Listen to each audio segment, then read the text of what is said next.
Picture this, within the crumbling, lightless depths of the Night Fort, the most ancient and dread-haunted castle along the wall's impossible stretch, an immense albino rat darts through the Stygian gloom. Its eyes, pinpricks of crimson in the blackness, gleam with a chilling, unnatural intelligence, a spark of sentience far too profound for any mere beast.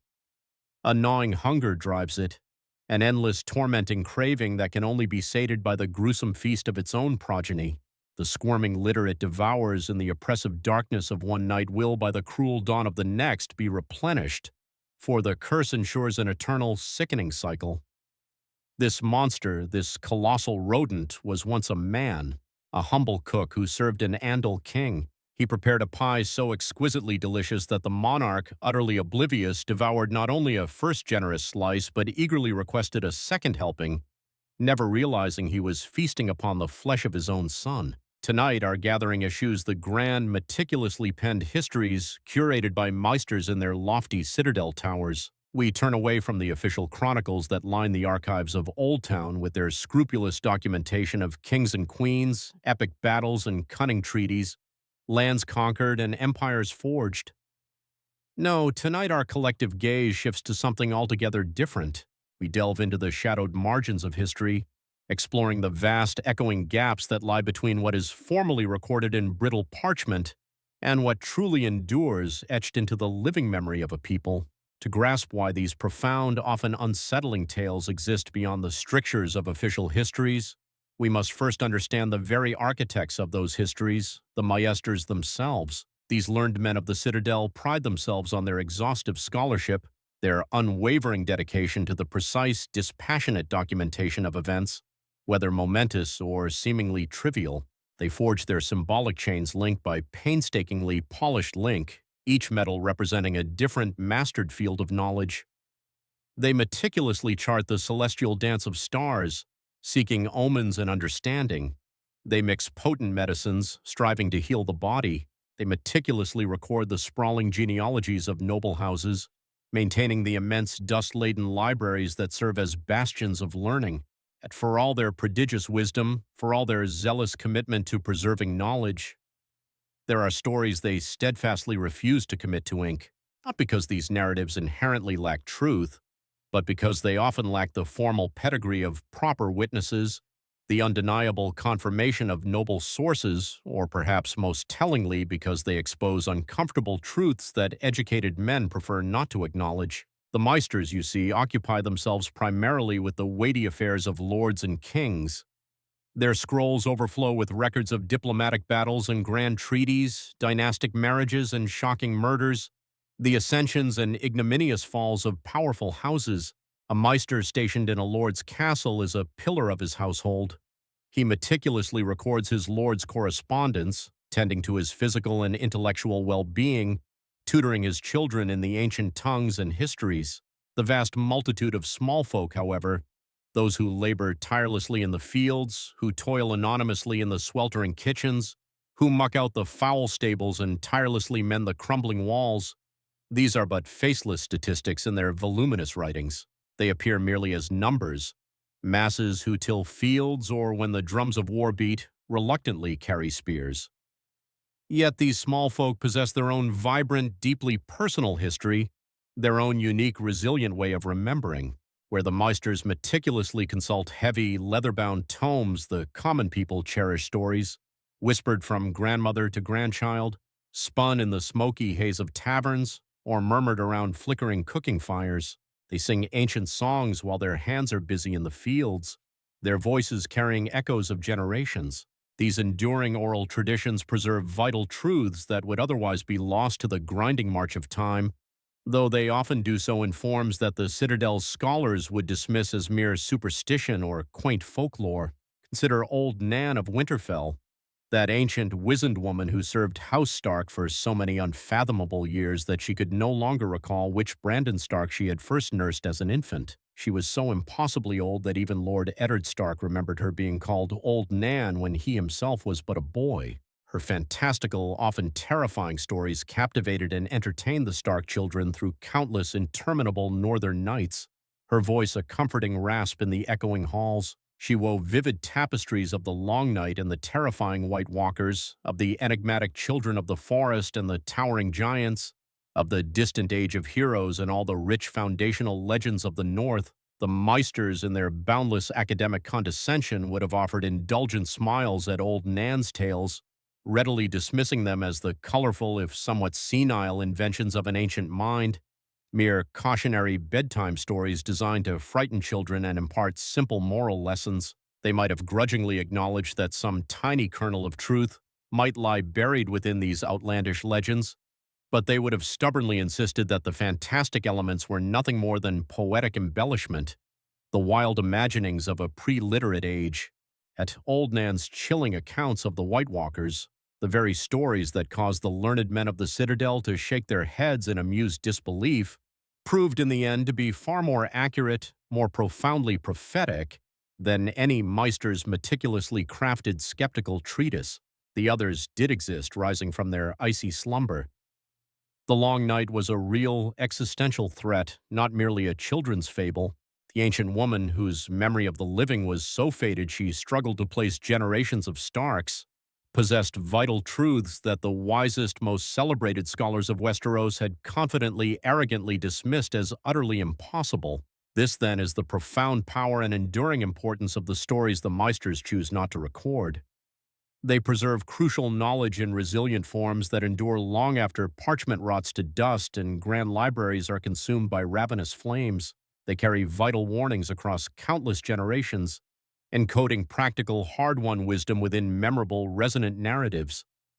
A small folk mother, for instance, might lack the education to articulate the complex strategic and societal importance of guest right to her child, but she can tell him the gruesome tale of the rat cook, and that child will never, for the rest of his days, forget that violating the ancient sacred laws of hospitality invites not merely human retribution but divine, inescapable punishment. The tales we delve into tonight are not frivolous diversions, though they undeniably entertain and hold us captive. They are not mere superstitions, though they frequently involve supernatural elements and ancient magics. They are the living memory of an entire people, the accumulated, often painful wisdom of countless generations who endured harsh lessons and painstakingly found ways to ensure their descendants would remember. These are histories as told by those who truly lived them, who suffered through them, and who survived to bear witness and warn others. So let us look beyond the meticulously catalogued facts that the Meisters enshrine in their great imposing books. Let us listen instead to the chilling whispers that circulate throughout the North on long, desolate winter nights.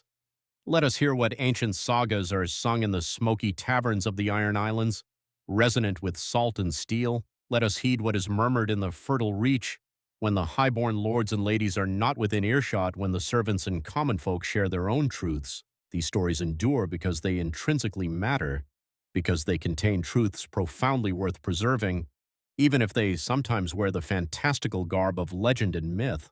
And in all the vast, storied lands of Westeros, no place boasts a darker, more chilling collection of these whispered tales than the Night Fort. This massive, formidable fortress, the oldest and easily the largest of all the castles comprising the Wall, was formally abandoned over 2 centuries ago. Its beleaguered garrison was wisely relocated to the more manageable stronghold of Deep Lake, further east.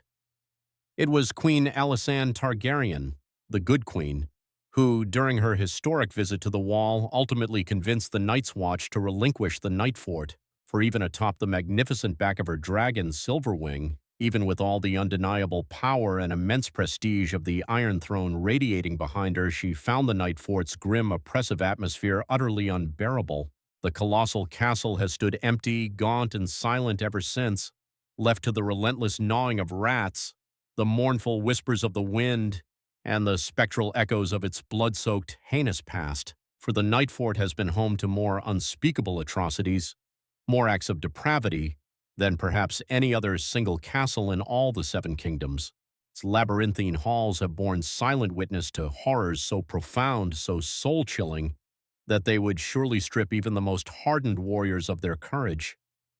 This is the place where terrified apprentice boys faced nameless things that crawled from the darkest corners of the night. It is where Maddox roamed the desolate yards and scaled the crumbling towers, butchering his own sworn brothers in the impenetrable darkness. It is where the brave, defiant young Dany Flint, revealed to be a girl in disguise, was brutally raped and murdered by the very sworn brothers she had sought to join. It is where the legendary King Sherrit invoked his terrible curse upon the ancient Andals, and where the 79 Sentinels met their ghastly fate, sealed alive within the icy embrace of the wall itself for their unforgivable desertion. And it was here in the Night Fort, during the nascent years of the Night's Watch, that its 13th Lord Commander committed acts so monstrous they earned him eternal damnation in the chilling memory of the North. The story unfolds as old Nan once told it to a young Bran Stark in the mists of the Age of Heroes, those semi-mythical years immediately following the Wall's completion.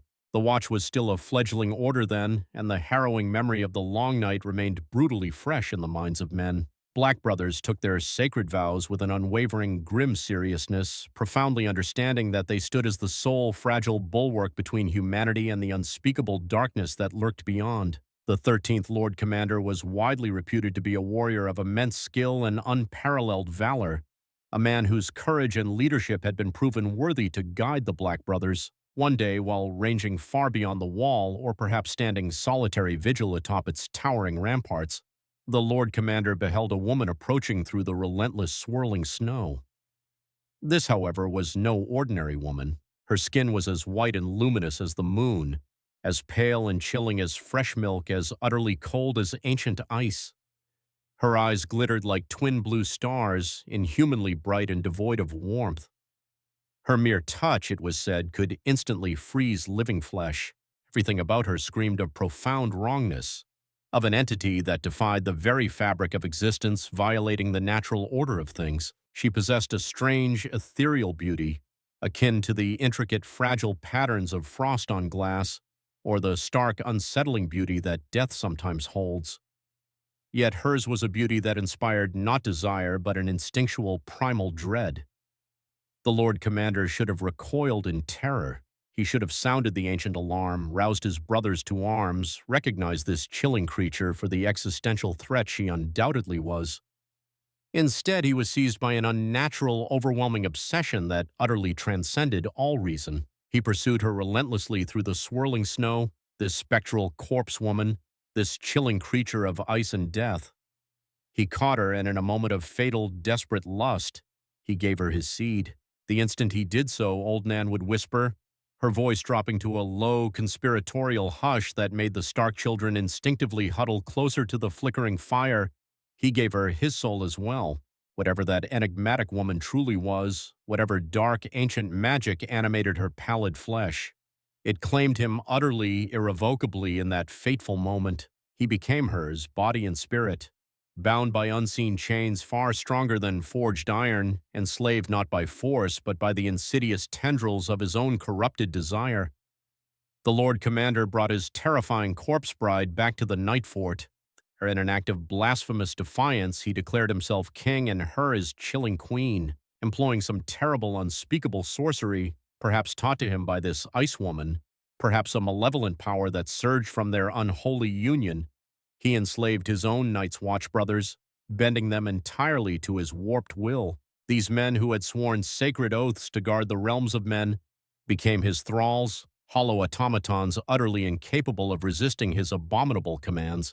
The Night Fort transformed into his dark castle, his twisted kingdom, and for 13 long dark years he ruled from its grim battlements with his corpse queen perpetually at his side. What transpired during those 13 accursed years remains shrouded in mystery, the details varying wildly depending on who spins the gruesome tale. Some whisper that the Night's King offered dark sacrifices to the others, the White Walkers themselves, those ancient entities who dwell in the perpetual frozen lands of always winter. He would present them with ghastly gifts, tributes paid to malevolent powers that transcended human comprehension and lurked beyond the Wall. Others claim he practiced terrible forbidden sorceries, experimenting with magics that no mortal hand should ever dare to touch.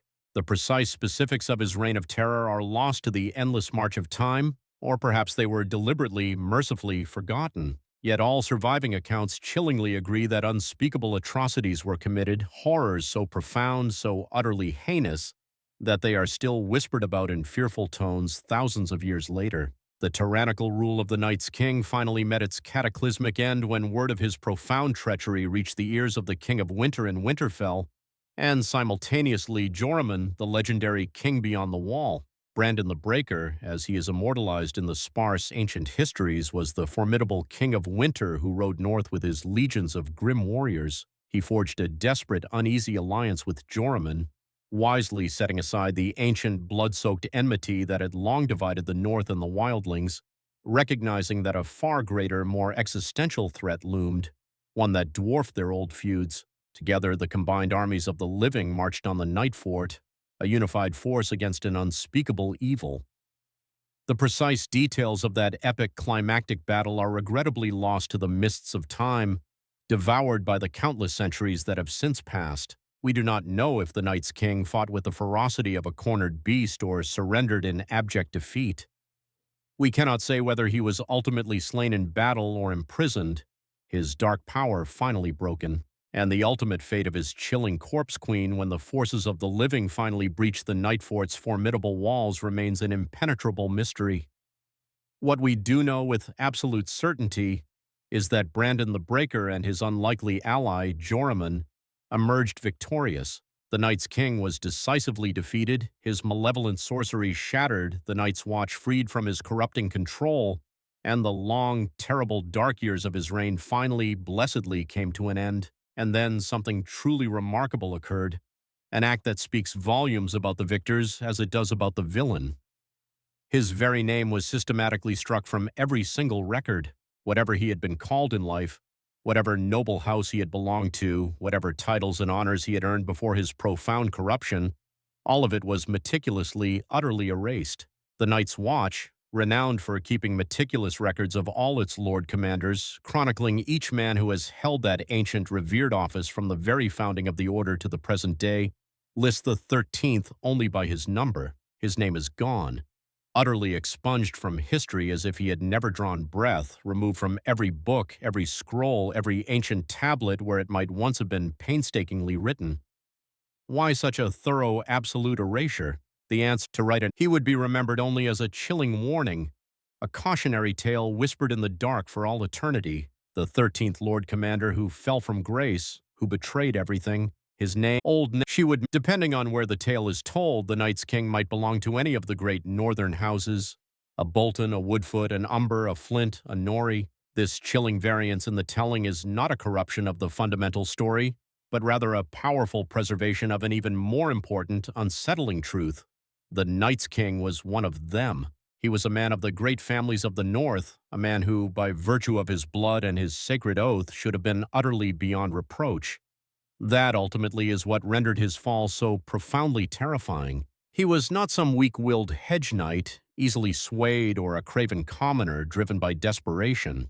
He was a lord, a formidable warrior, a man of ancient and noble blood who stood as the Lord Commander of the Night's Watch itself. And even such a man, a bastion of honor, could be utterly corrupted, could fall victim to dark, insidious desires and even darker, more malevolent powers. The Meisters, ensconced in their scholarly citadel in Old Town, largely dismissed the Night's King as mere folklore, a colorful but ultimately baseless legend. Archmaster Harmune, in his venerable book Watchers on the Wall, dutifully recorded the tale, but even there it is presented as a fanciful legend rather than verifiable history. The Archmaesters generally consign it to the realm of fiction, though some, in a moment of rare concession, might admit that perhaps an early Lord Commander did attempt to establish himself as a king. They posit that the Corpse Queen was merely a mortal woman, perhaps a daughter of the Barrow King, stripped of her supernatural embellishments. They ceaselessly search for rational explanations, ways to strip the story of its fantastic elements and reduce it to a palatable, understandable historical footnote.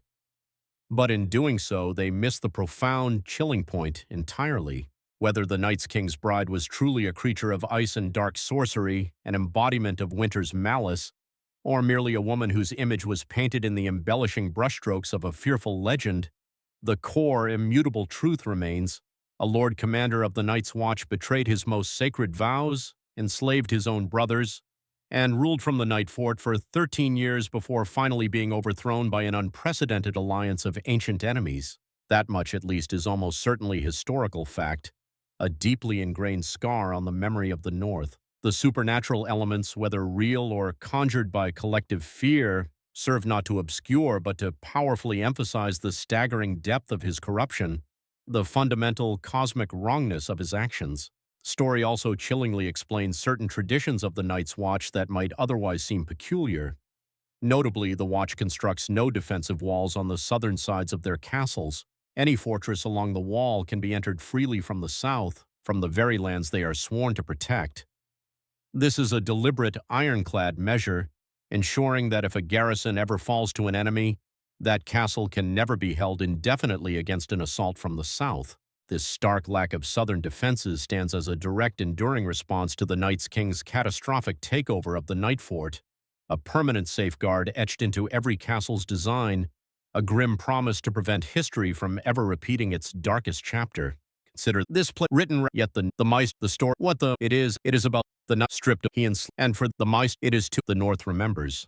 And on the yet if this was it is a the tale this play some say the king perhaps whatever he took he craft he when the king now here they looked as Bran huddled amidst his companions in the chilling confines of the Night Fort would recount, echoing old Nan's solemn words, "It wasn't for murder the gods cursed the rat cook, or for serving the king's son in a pie.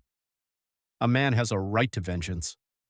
No, the gods cursed the cook not for the act of killing, not even for the unspeakable horror of making a father unwittingly eat his own child. Horrific as those acts undeniably were, they cursed him because he had violated with utter impunity the sacred tenets of guest right. The king had come to the Night Fort as a trusted guest. By the ancient, inviolable laws that govern all of Westeros, indeed all of the known world, a guest is sacred, afforded a protection that transcends mortal decrees. When you willingly accept someone under your roof, when you share the symbolic bread and salt with them, they are sheltered, protected by laws more fundamental, more ancient than any sworn oath, more binding than any treaty ever signed. To harm a guest, to murder a guest under one's own roof, is to commit an unforgivable crime against the very gods themselves, a transgression that rends the fabric of society and invites divine retribution. And so the cook was utterly transformed. The infuriated gods, in their terrible righteous judgment, turned him into an enormous, ghastly white rat, massive beyond any natural vermin, a grotesque parody of his former self. But this was no mere physical transformation, a simple change of form, was a profound, eternal curse, a tormenting punishment designed to last until the end of days. The rat cook, in his new monstrous form, could eat only one thing, and one thing alone, his own offspring. He was condemned to an eternity of feasting upon his own children, generation after agonizing generation. He would ravenously devour them, but his insatiable hunger would never, ever be truly satisfied. He would remain forever famished, forever consumed by an unquenchable craving, forever consuming the helpless young he himself had brought into being. According to the chilling legend, the rat cook still haunts the decaying depths of the Night Fort to this very day. That enormous spectral white rat still scurries, unseen but ever present, through the abandoned halls and empty forgotten kitchens. All the countless normal rats that infest the ancient Night Fort are said to be his direct descendants, born into a cruel existence solely to be consumed by their accursed father. The divine curse ensures an endless, self-replenishing supply of offspring, an infinite, grotesque cycle of birth and cannibalism that will continue, unbroken, until the mighty wall itself finally crumbles into dust. The tale of the rat cook became so infamous, so deeply ingrained in the collective consciousness of Westeros, that it inspired haunting songs still sung throughout the Seven Kingdoms. It stands as a timeless, visceral warning. During the aftermath of the horrific Red Wedding, at the subsequent cynical wedding of Ramsay Bolton to the false Arya Stark, the cunning and vengeful Lord Wyman Manderly specifically requested that a bard sing the gruesome ballad of the rat cook. This was not a random, idle choice, but a chillingly deliberate act. Lord Wyman had just served 3 enormous savory pork pies at the feast. Those pies, as later became terrifyingly clear, contained the minced flesh of Walder Frey's own sons, the very men responsible for orchestrating the brutal murders of Catelyn Stark and her son Robb at the Red Wedding, a betrayal of guest rights so heinous it shook the very foundations of Westerosi society. And Manderley, in his cold, calculating fury, was enacting his own chilling version of the rat cook's ancient revenge, sending an unmistakable, terrifying message to those present.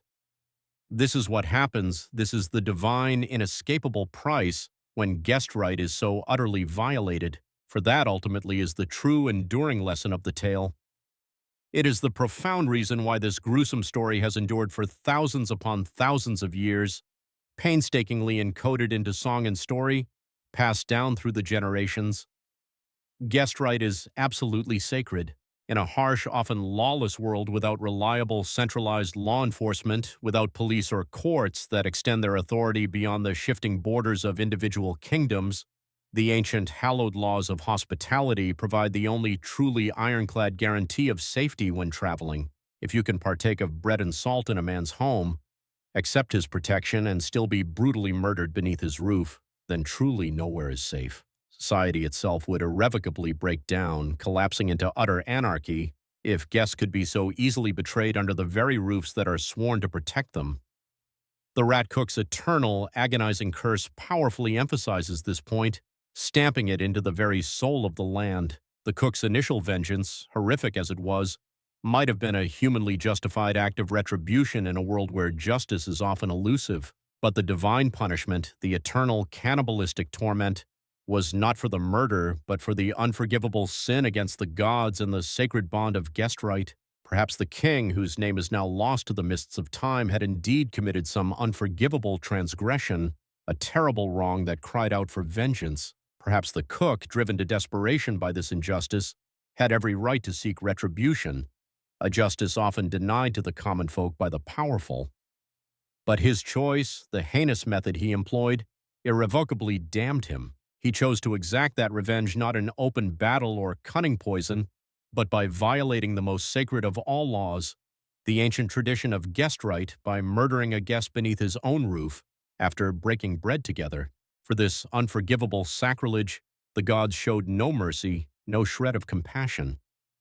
The cook's transformation into a rat was not merely a punishment, it was a symbolically perfect condemnation. Rats, with their scurrying movements and beady eyes, are the embodiment of filth and disease, vermin that infest the dark, forgotten spaces of the world, pests to be hunted and killed without hesitation. By twisting the cook's human form into that of a rat, the gods marked him as something truly beneath contempt, something to be reviled and eradicated rather than pitied. And the curse they imposed upon him, forcing him to consume his own children, was a horrifying reflection, a twisted mirror of his original crime. He had made a father eat his son, and now he was condemned to eat his own sons forever, an endless self-devouring cycle of torment. The Meisters, in their lofty towers and dusty libraries, predictably treat this gruesome account as nothing more than pure folklore, a cautionary tale for the ignorant. They might grudgingly acknowledge that something indeed happened at the Night Fort, that perhaps a cook did, by some means, poison or kill a visiting king's son, but they dismiss the supernatural elements, the grotesque transformation into a rat, the eternal curse, the horrifying procession of offspring endlessly born only to be devoured, as mere embellishment, the fanciful inventions of a primitive people. They wave it all away as fantasy, the kind of grim fairy tale meant to frighten children into obedience and teach rudimentary moral lessons. What they fail to grasp, however, is something utterly essential, something that transcends their dry, academic understanding of history. The true power of the story does not hinge on whether there is literally a giant spectral white rat still scurrying through the desolate halls of the Night Fort. Its enduring strength lies in what the tale represents, in the profound impact it has had and what it has accomplished across the long centuries since it allegedly occurred. Because of the rat cook, because of this chilling narrative and countless others like it, guest right remains one of the most sacred and inviolable laws in all of Westeros. From the most brutal lords, those whose hearts are black with treachery and ambition, the most ruthless killers and cunning schemers, almost without exception, still respect guest right. They may plot murder and betrayal in 100 different ways, planning assassinations and bloody coups with cold calculation, but they will not strike while someone is under their roof, sharing their salt and breaking their bread. The sanctity of the hearth and the bond of shared hospitality are paramount. The few who dare to violate this ancient hallowed law, like Walder Frey at the infamous Red Wedding, are not merely criticized, they are universally reviled, their names forever stained with dishonor. They may gain a temporary bloody advantage from their treachery, achieving their immediate goals, but they lose all honor, all respect, not just from their enemies, but from their peers and even their own bannermen. They mark themselves as monsters in the eyes of the entire realm, pariahs whose word can never again be trusted. This profound revulsion is not because everyone believes in the literal truth of the rat cook story. Indeed, most highborn lords, educated by the skeptical meisters, probably consider it little more than a peasant superstition, a quaint and barbaric relic from a bygone age. But the story, regardless of literal belief, has done its work.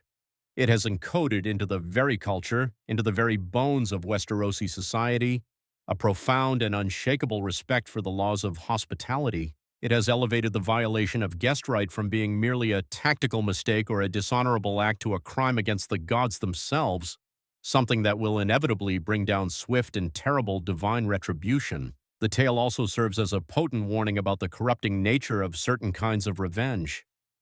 The cook had a grievance, perhaps a perfectly legitimate one, a wrong that genuinely demanded redress.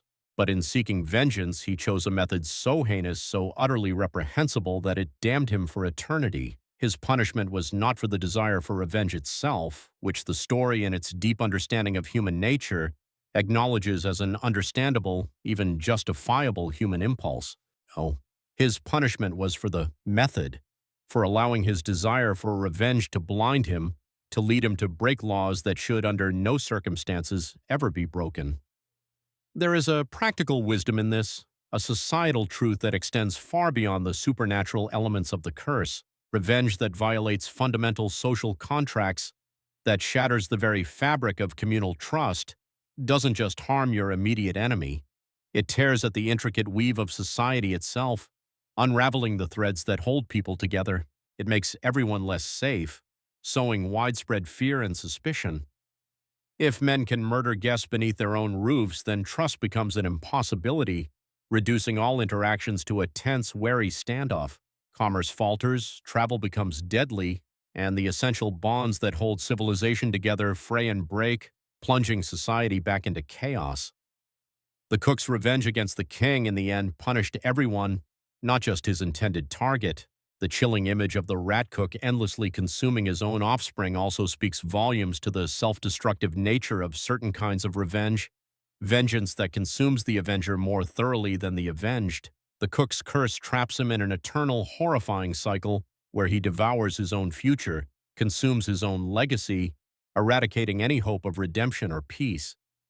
He cannot escape what he has become, a monstrous reflection of his crime. He cannot break free of the devastating consequences of his choices. He is locked into a pattern of destruction that perpetually renews itself across generations, an ultimate, unending doom. Bran Stark, the crippled boy with the gift of greensight, tells this haunting story to his companions in the abandoned, wind-whipped halls of the Night Fort. He is doing precisely what old Nan did for him, what countless storytellers have done for thousands of years across Westeros.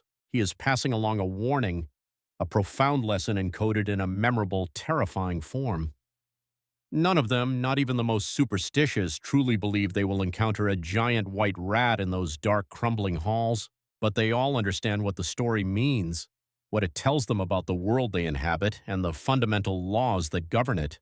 Laws of morality and consequence that are as real as any physical barrier. The Meisters may not record the tale of the rat cook in their ponderous, leather-bound histories, deeming it too trivial or fantastical for their serious chronicles. It is, after all, a story of the small folk, told by the small folk, preserved through vibrant oral tradition rather than meticulously written documents. There were no noble witnesses to confirm its truth, no official records that survive from that ancient, forgotten time. It is filed away in their minds as mere folklore, as one of many colorful stories the common people tell to explain or reinforce social customs. Yet, despite the Meister's disdain, the story has accomplished something no Meister's treatise or royal decree could ever hope to match. It has made the laws of hospitality sacred across an entire continent for thousands of years, a bedrock principle of Westerosi society. It has prevented countless murders, protected countless guests, and reinforced the delicate bonds that allow strangers to trust each other enough to build and maintain a functioning society, even a brutal one. That enormous white rat, whether real or imagined, scurrying through the night fort, has done more to preserve civilization than all the meticulously penned books in the Citadel combined. And so the tale endures, whispered from parent to child, passed down through the generations. It is told in smoky taverns and around crackling campfires. It is sung in halls both great and small, its chilling verses warning all who hear. Children are frightened by it and remember the lesson long into adulthood. The rat cook lives on not necessarily in the flesh, but in memory, in shared understanding, and in the inviolable laws his story continues to enforce, laws etched not on parchment but in the hearts and minds of the people. The Meisters may not record it, but the North remembers. The whole realm remembers.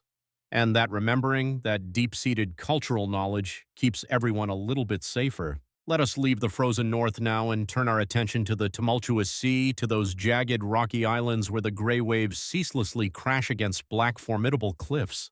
Here the people proudly claim descent not from the land, which they scorn, but from the depths themselves, the vast, mysterious ocean that defines their existence. The Iron Islands have always stood apart from the rest of Westeros, a rugged, defiant realm with a fiercely independent spirit. Culturally distinct, religiously unique in their worship of the drowned god, they are fiercely proud of their differences from the more verdant Greenlands across the bay. Their history, too, is markedly different, their legends more concerned with the untamed sea than the solid, familiar land. Their heroes are measured not by the castles they built or the fields they tilled, but by the ships they sailed, the treacherous voyages they undertook, and the bold raids they conducted, plundering wealth from the soft lands. And of all the Iron Islands' legendary figures, none looms larger, none casts a longer shadow than the Grey King, the mythical first king of the Iron Islands and the very foundation for their most cherished myths and defining origin stories.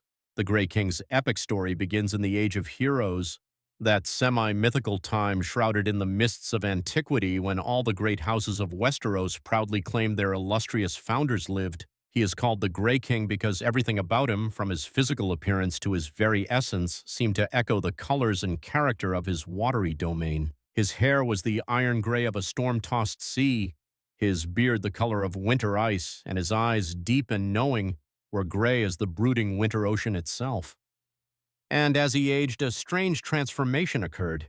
Even his skin gradually turned to the hue of stone and ash. It was as if the sea itself had claimed him, stained him indelibly with its elemental colors, marking him as its own, a living embodiment of the waves and the depths. According to the ancient legends proudly told by the fiercely independent Ironborn, the Grey King was not merely a mortal man, but a chosen champion, handpicked by the drowned god, the unique and powerful patron deity of the Iron Islands. The drowned god, they believe, dwells in his vast watery halls beneath the boundless sea, and from that submerged throne, he watches over those who live by the waves, guiding their destinies. The Grey King was his favored champion, blessed with power far beyond that of mortal men, destined to achieve feats of strength and cunning that would echo through the ages, cementing his legend forever. The Grey King's greatest accomplishment, the pivotal deed that irrevocably defined his legend and shaped the Ironborn identity, was the slaying of Naga. Now, Naga was no ordinary creature, no mere whale or kraken. She was the first sea dragon, a monstrous leviathan of impossible size and unimaginable ferocity. While the famed dragons of Valyria soared through the air and breathed scorching fire, sea dragons were titanic, serpentine creatures that dwelled in the deepest, darkest abysses of the ocean. Naga fed on krakens and whales as lesser creatures might feed on tiny fish, a predator at the apex of the marine food chain. When her ancient wrath was stirred, she possessed the terrifying power to drown entire islands, dragging them beneath the waves with her immense thrashing coils, creating whirlpools of destruction. The Grey King, however, blessed by the drowned god and fearless in the face of such terror, rose to confront this monstrous threat, embodying the Ironborn defiance against the ocean's dangers. The colossal battle between man and monster, a clash of primal forces, supposedly took place off the jagged coast of Old Wick, one of the Iron Islands. Exact details of the combat are now lost to the embellishments of legend, exaggerated surely in the countless retellings. Yet all accounts universally agree that the Grey King fought Naga single-handedly, wrestling with the colossal beast in the churning depths, and emerged miraculously victorious, a testament to his divine favor and immense power. He killed the sea dragon, this terrifying creature that had terrorized the Isles for generations and fed on the mightiest beasts of the deep. But the Grey King's blessing extended far beyond the immediate triumph of the battle itself. After Naga died, her titanic corpse drifting in the waves, the drowned god worked an even greater miracle. He transformed Naga's colossal bones into stone, preserving them for all time, an eternal monument to the Grey King's victory. The Grey King then used these petrified dragon bones, still imbued with a strange primal power, to build his awe-inspiring hall on Old Wick.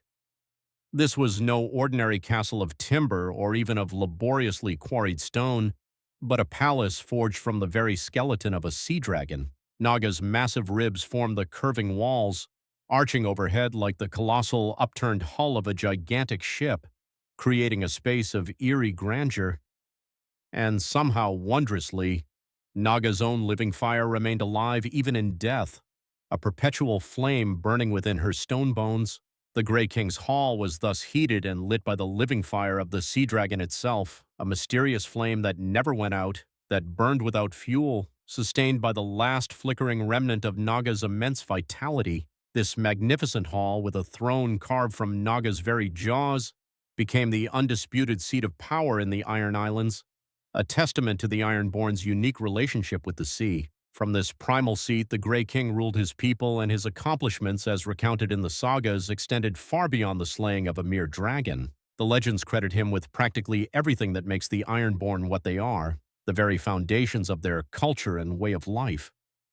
He built the first longship, that sleek, formidable vessel perfectly designed for swift raiding and brutal warfare across the treacherous seas.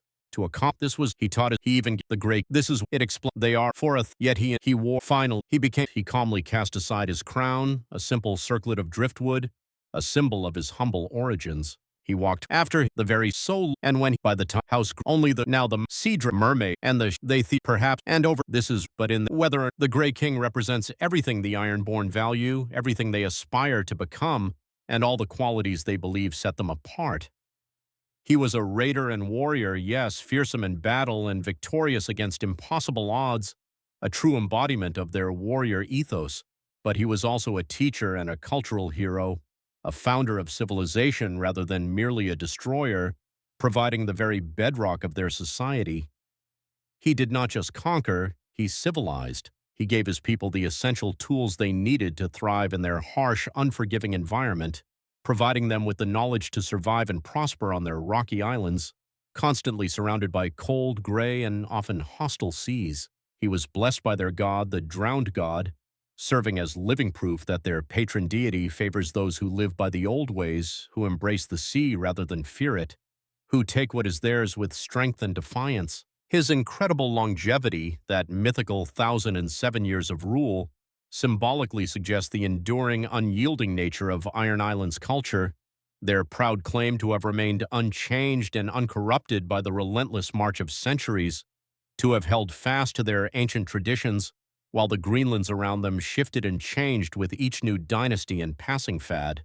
The slaying of Naga is particularly significant symbolically, resonating through Iron Islands culture in profound ways that shape their identity to this very day. The terrifying sea dragon represents the ocean's inherent dangers, the terrible, untamed power of the waters that surround the Iron Islands and give them both sustenance and the constant, chilling threat of death. The sea provides abundant fish for eating and trade and treacherous routes for raiding.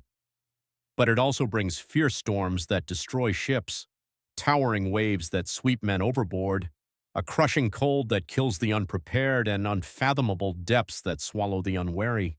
By conquering Naga, the Grey King represents human mastery over these primordial dangers, the triumph of mortal will and ironborn tenacity over the relentless killing power of the sea. But crucially, he does not simply kill the dragon and leave its colossal corpse to rot. Instead, he transforms its mighty remains into his very home, building his magnificent hall from its bones, lighting his throne with its everlasting fire. This is a perfect, powerful metaphor for how the Ironborn relate to the sea, how they have learned not just to survive its dangers, but to truly thrive because of them, drawing strength from the very source of their peril. The legendary marriage to a mermaid further reinforces this idea, blurring the lines between man and ocean. The Ironborn are not merely separate from the sea, they are literally born from it, carrying ocean blood in their very veins, connecting them to its primal energies. This explains their uncanny affinity for water, their unmatched skill at sailing and swimming, and their profound comfort in an environment that landsmen fear and mistrust. It justifies their raiding culture, framing it as the natural, instinctual behavior of a people who are, in essence, predators of the sea, taking what the waves provide and what the weak cannot defend. The Grey King's Hall, eternally heated by Naga's living fire, represents the ultimate boast, the idea that the Ironborn have tamed the very forces of nature, bending even the primordial elements to human use. Even a dragon's flame serves them. This is a culture with supreme, unyielding confidence in their mastery of their environment, and the Grey King legend encodes that confidence in vivid, memorable, and inspiring form. The tale of his 100 sons and their subsequent bloody conflicts represents the fractious, often violent nature of Iron Island's politics. The Ironborn have never truly unified under a single authority for long. Even at the height of the kingdom of the Iron Islands, the various houses constantly competed, schemed, and raided against each other, their loyalties shifting like the tides. The legend of the Grey King's sons killing each other until only 16 remained is not a shameful history to be hidden away or forgotten, but a proud explanation for why the current ruling families deserve their status. They are descended from the survivors, the strongest, the most cunning, and the most ruthless of the Grey King's offspring, proving their worth through blood and battle. The physical evidence that remains on Old Wick certainly deserves examination. There is indeed a structure there, massive curved ribs of stone jutting dramatically from the earth, which local tradition, unwavering for millennia, calls Naga's bones. They are enormous, far larger than any known whale skeleton, and their unusual composition and peculiar formation genuinely puzzle maesters who examine them. They are not fossilized bone as we understand it, not organic matter turned to stone over eons, but neither are they obviously worked stone shaped by human hands. They are simply there, inexplicable, silent, lending a strange, undeniable credence to legends that would otherwise be dismissed as pure fantasy. Are they actually the petrified bones of a sea dragon? The Meisters, ever rational, say no, proposing various geological explanations for unusual rock formations, striving to find a scientific basis. Yet even they cannot fully explain them either, leaving a lingering mystery. The stones remain enigmatic, compelling evidence that something extraordinary happened on Old Wick in the deep past, something that gave birth to these enduring, powerful legends. The Grey King story also serves a crucial political purpose in the Iron Islands. Because nearly every noble house claims descent from him, his legend provides a common heritage, a shared ancestry that subtly unifies the fractious Ironborn. They may fight among themselves, raiding and reaving each other, but deep down they are all children of the Grey King, all carrying a piece of that ancient greatness, that primal power. This shared ancestry, whether literally true or purely mythological, creates deep-seated cultural bonds that have kept the Iron Islands culturally distinct and defiantly independent from the rest of Westeros for thousands of years, a resilient identity forged in myth. The Meisters don't record the Grey King's tale as history because, quite simply, it clearly isn't. Not in the strictly empirical way they understand and define history. It is they might, but they do. Yet his story when how the tale the great that is of now the read it too possesses its own rich collection of ancient legends, stories that trace back to the same age of heroes and revolve around the mythical figure of Garth Greenhand, the primordial ancestor of the land. Garth Greenhand is claimed as the ultimate progenitor, the father of all the great houses of the Reach, a benevolent fertility god made flesh who supposedly walked the lands in the dawn of days. Wherever his feet touched the ground, legend says, crops would miraculously spring up, bringing forth life and sustenance. He was also a prodigious father, siring countless children with women across the length and breadth of the nascent kingdom, sowing the seeds of humanity across the fertile plains. More than just a sower of crops and children, he was a civilizer, teaching the people the essential arts of agriculture, husbandry, and communal living, laying the very foundations of their prosperous society. Garth, as befits a fertility deity, supposedly had many, many children, a vast and diverse brood. And from these numerous children, the various noble houses of the Reach proudly claimed their descent, each tracing their lineage back to a specific scion of Greenhand.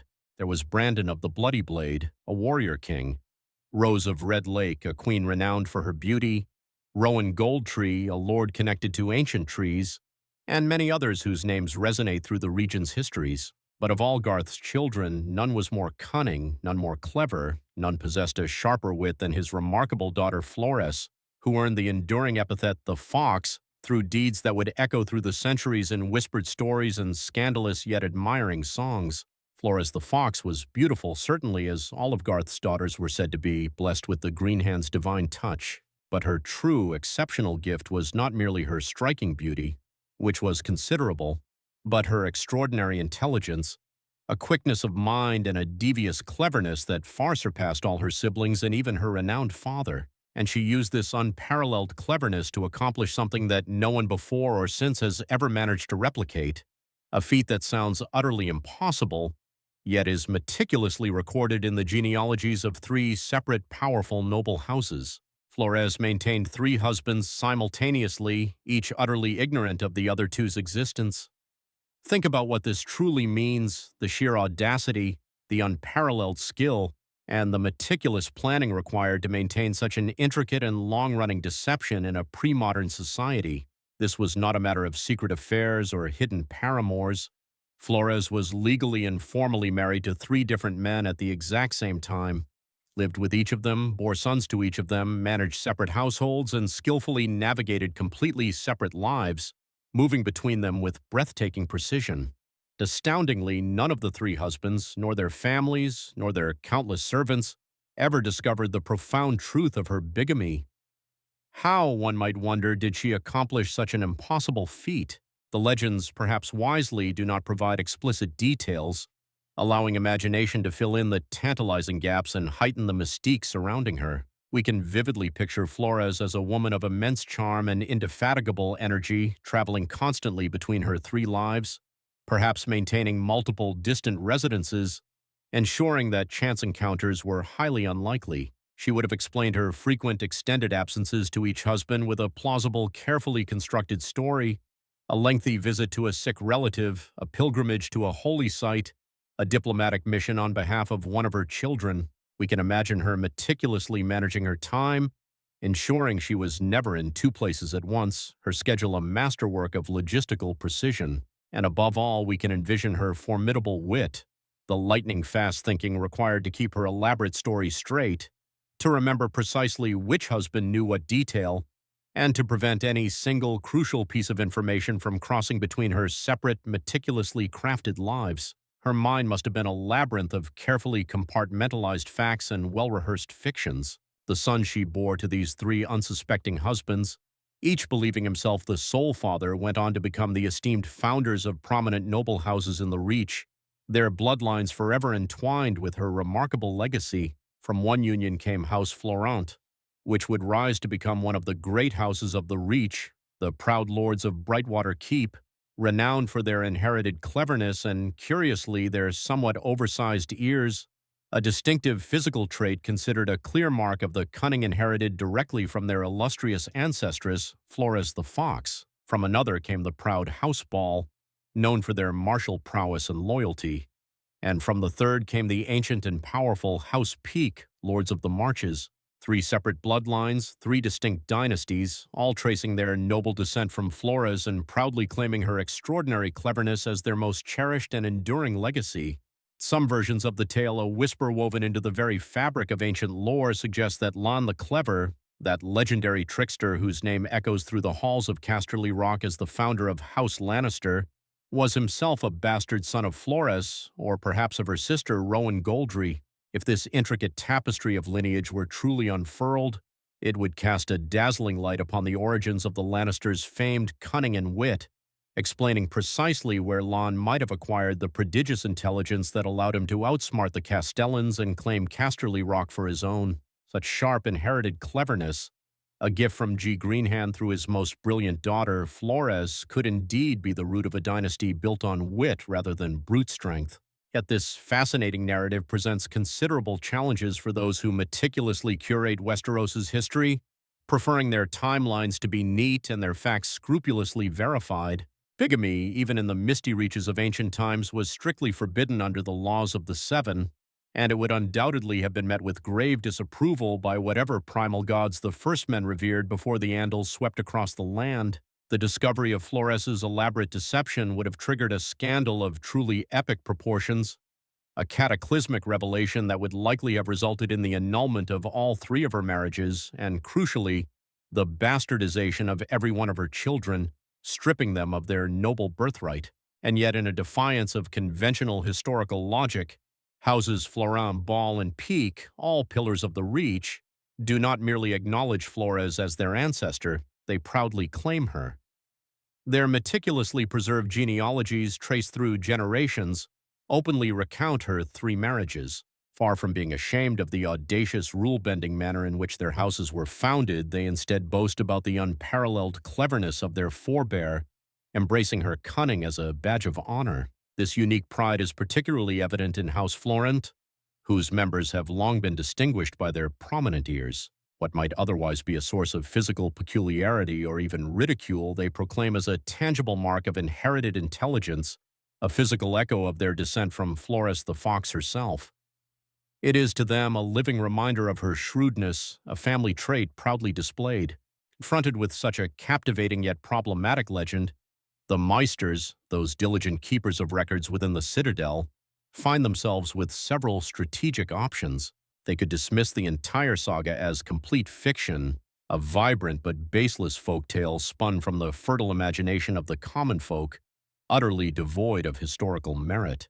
Alternatively, they might concede that Flores herself was a real person, but argue that the sensational tale of three simultaneous marriages is a gross exaggeration, perhaps a conflation of sequential unions across her lifetime. She might have married 3 times, each marriage legitimate in its turn, with the oral tradition simply compressing these events into a single scandalous period. A third possibility allows for the name Flores to represent not one but several distinct women, whose individual stories of cleverness and marital maneuvering gradually merged into a singular compelling legend through the slow alchemy of oral tradition. However, one thing the Meisters absolutely cannot do is incorporate this story in its scandalous fullness into their official histories. It is far too inflammatory, too riddled with illegality, bigamy being a profound transgression, too bereft of proper verifiable documentation, and too deeply rooted in the fluid, unreliable currents of oral tradition rather than the immutable permanence of written records. The noble houses themselves, Florent, Ball, and Peak, are undoubtedly real, their existence and claims to power solidified by centuries of alliances and documented lineage within the Citadel's archives. But the vivid, rule-breaking, and utterly enthralling details of their founding, those colorful elements that give the legend its power, are carefully cataloged and filed away as mere myth, not as undisputed history. Yet beneath the surface of official histories and scholarly dismissals, something else entirely is at play here, something profound that illuminates why. This particular story persists, told not in grand pronouncements within castle halls, but in the soft conspiratorial whispers of women. The tale of Flores the Fox is, at its heart, fundamentally subversive. It is a vibrant celebration of a woman who audaciously bent the rigid rules of her society, who deployed her extraordinary intelligence to achieve something utterly impossible had it been attempted openly. It brazenly suggests that cleverness and wit, sharp as any blade, can indeed triumph over even the most entrenched and formidable social conventions, and it accomplishes all of this while maintaining a perfect veil of plausible deniability presented as an ancient legend from a bygone era, its truth forever shrouded in the mists of maybe. In the harsh, patriarchal world of Westeros, women, especially noble women, possess excruciatingly limited power. They are often little more than pawns in their houses' intricate political games, married off to forge strategic alliances, their primary duty to produce legitimate heirs and otherwise expected to fade gracefully into the background. They do not choose their husbands, their wills are rarely consulted. They do not control their own property, nor can they in most cases inherit titles or lands directly. For all practical purposes, they are themselves a form of valuable property, their worth primarily defined by their capacity to create crucial connections between powerful houses through marriage and the birth of children. Flores the Fox, then, embodies a dangerous, rebellious kind of feminine power that directly threatens this entire meticulously constructed system.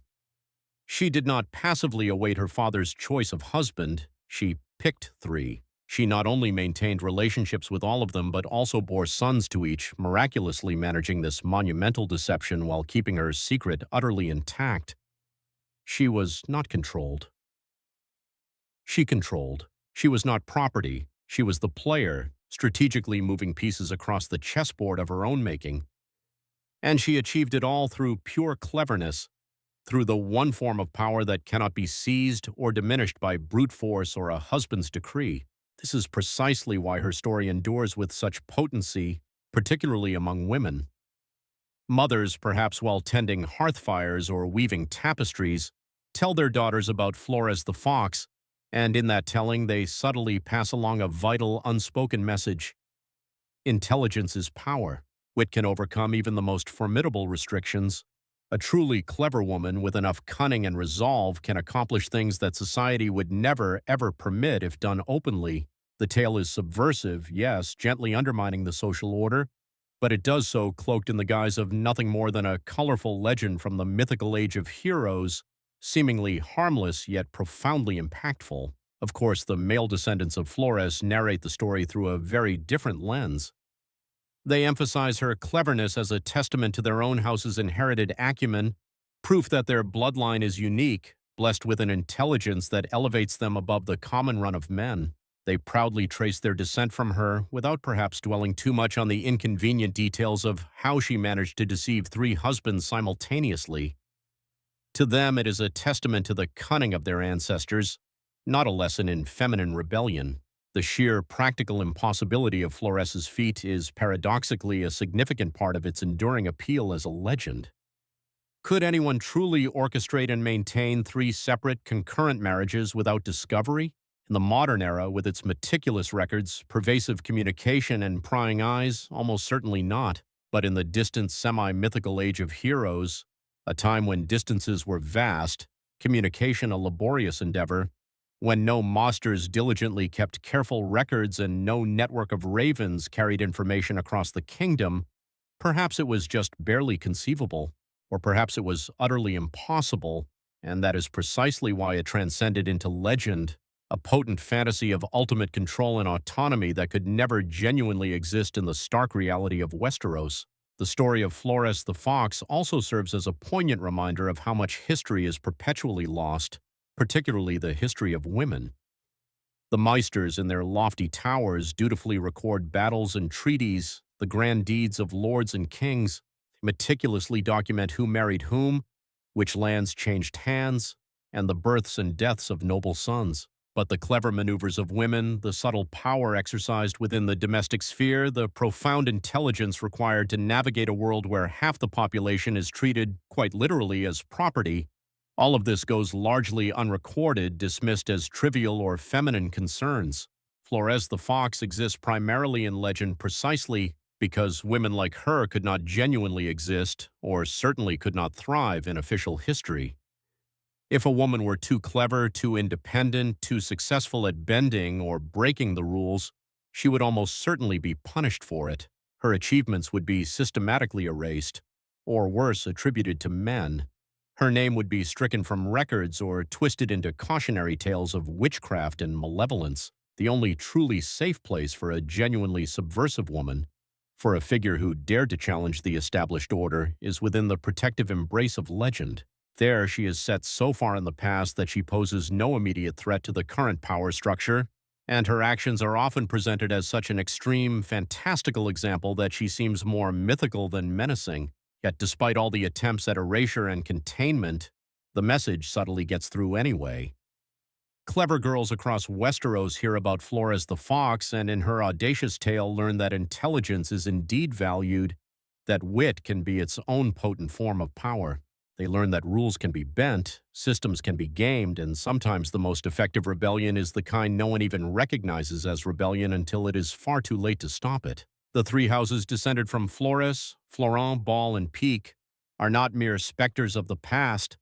They exist with very real power in the present day, lords of their own castles and lands. House Florent, in particular, has maintained a prominent role in recent history, with Serenai Florent marrying Stannis Baratheon, and later, however, briefly becoming queen when Stannis claimed the Iron Throne. The Florents constantly boast of a superior claim to Highgarden than the Tyrells, based on their closer, purer blood ties to the extinct House Gardener, the ancient kings of the Reach. This insistent claiming of superior lineage, this unwavering insistence on their ancient descent from Garth Greenhand through the unparalleled Flores the Fox is far more than mere vanity.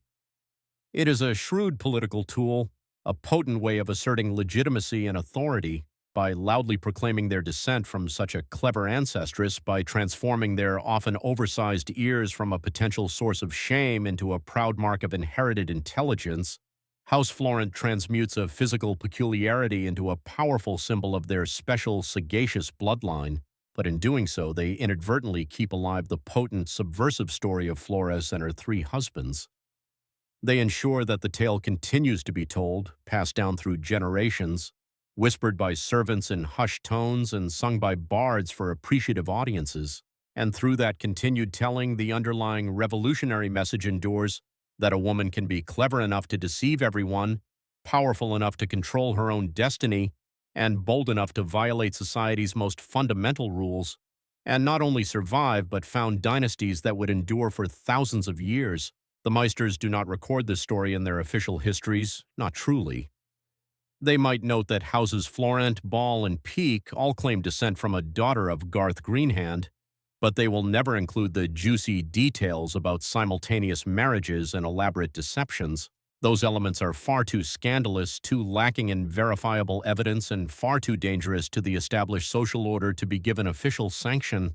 But the story lives on anyway, a testament to the fact that some truths, some profound messages, do not require the Meister's approval or official sanction to survive and flourish. Some tales endure precisely because they are not official history, because they live vibrantly in the liminal spaces between what is recorded and what is remembered, because they serve fundamental human needs that proper history, with its rigid adherence to verifiable fact, can never fully address. Flores the Fox may indeed be a legend, a figure born of myth and rumor, but the powerful, resonant message her story carries is as real and enduring as any truth meticulously inscribed in the Citadel's ancient books. From the sun-drenched reaches, whispered tales of clever women bending rules they were never explicitly allowed to break will continue to spread, echoing through generations. Let us now return north once more, back to the stark, windswept grandeur of Winterfell and the colossal Silent Wall, to a story that exists in a peculiar state of being,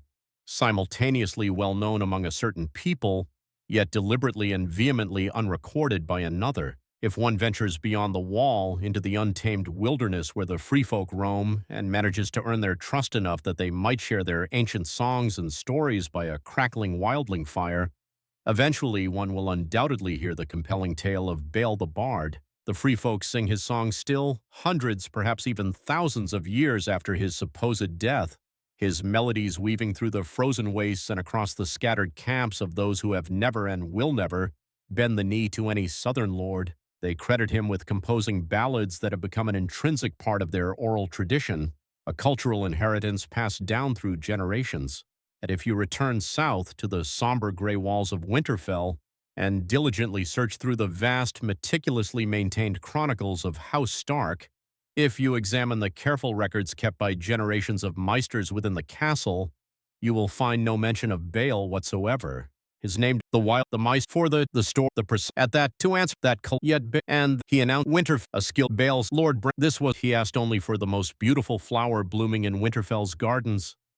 These they grow. Lord the follow in her the mess. Lord the black they found the then he followed and there the shock while those no one and in that she bore Bael the boy the wild every Stark who came after him. If this audacious tale is indeed true, carries Bael's wildling blood in their veins, descended from that secret forbidden union in the silent crypts of Winterfell. But the story does not end there, for fate had another, even more tragic act in store. 30 years passed. Bael the Bard, through his charisma and cunning, rose to become king beyond the wall, uniting the disparate free folk under his leadership, a feat so many others had tried and failed to accomplish across the ages. He eventually led his people south once more, bringing a formidable army across the wall to raid the north, just as wildling kings had done countless times before. And at a place known as the Frozen Ford, he met his own son in battle. The boy he had left behind, now grown to be Lord Stark of Winterfell, stood against him, leading the northern forces to repel the wildling invasion. Father and son faced each other across a blood-soaked battlefield. The wildling king, Bael the Bard, looked upon the man who carried his own blood, who ruled from Winterfell, who commanded armies in the revered name of House Stark. And in that moment, the legendary raider who had proven his courage by stealing into the very heart of the North and taking Lord Brandon's only daughter could not bring himself to kill his own son. He allowed Lord Stark to strike him down, choosing death rather than commit the unforgivable sin of kinslaying. Lord Stark, his face grim, brought his father's head back to Winterfell, displaying it as a grim trophy, irrefutable proof of his victory, evidence that the wildling threat had been decisively ended. His mother, Bael's lover, the Stark maiden who had hidden in the crypts and borne a wildling's child, saw what her son had done. The head of the man she had loved, severed from his body, displayed for all to see. The grief and horror overwhelmed her utterly, climbed to the top of the highest tower in Winterfell and threw herself from it, choosing a swift death over a world where her son had killed his own father and proudly displayed the gruesome trophy. The son that Lord Stark, who carried both Stark and wildling blood, eventually met his own end at the cruel hands of the Boltons. Those precise details are vague, lost to the relentless grind of time, but the implication is chillingly clear. The house descended from Bael's union with the Stark maiden continued. Other children must have been born, ensuring the line persisted. House Stark survived against all odds to rule the North for another 1,000 years or more.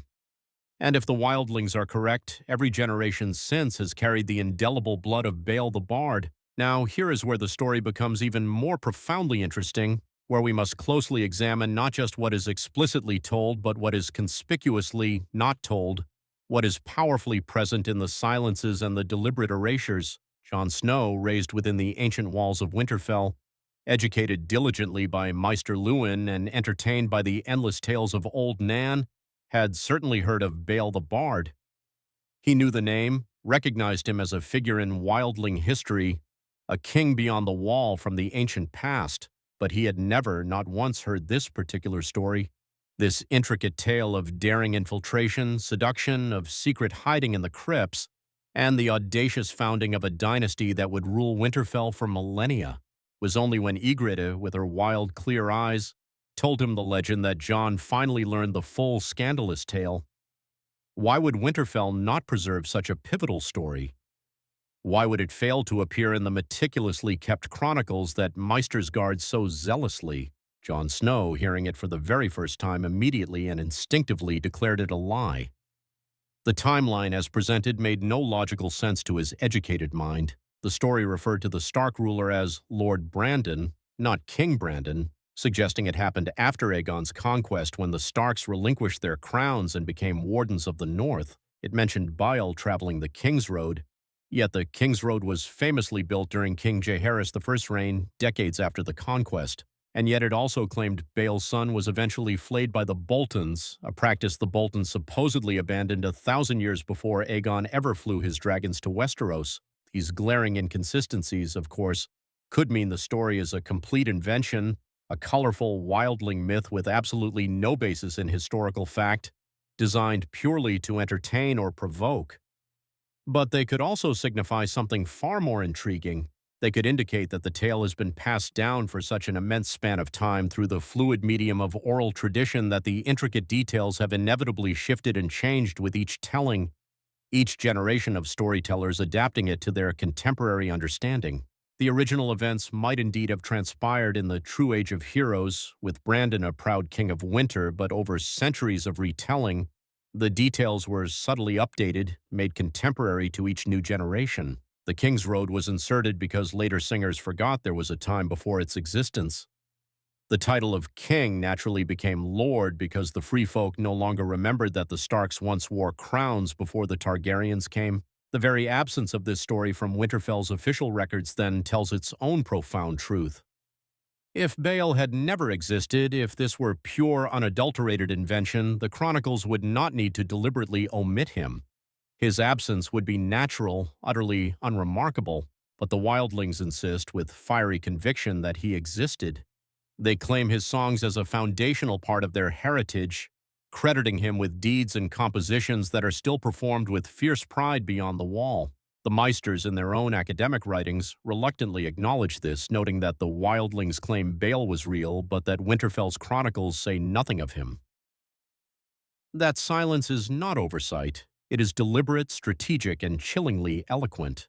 Think for a moment about what it would genuinely mean for House Stark, that proud, ancient house whose very strength flows from their unbroken lineage, to acknowledge this story. It would mean admitting that their noble bloodline, stretching back thousands of years to the mythical age of heroes, was fundamentally broken, diluted, and redefined by a wildling raider.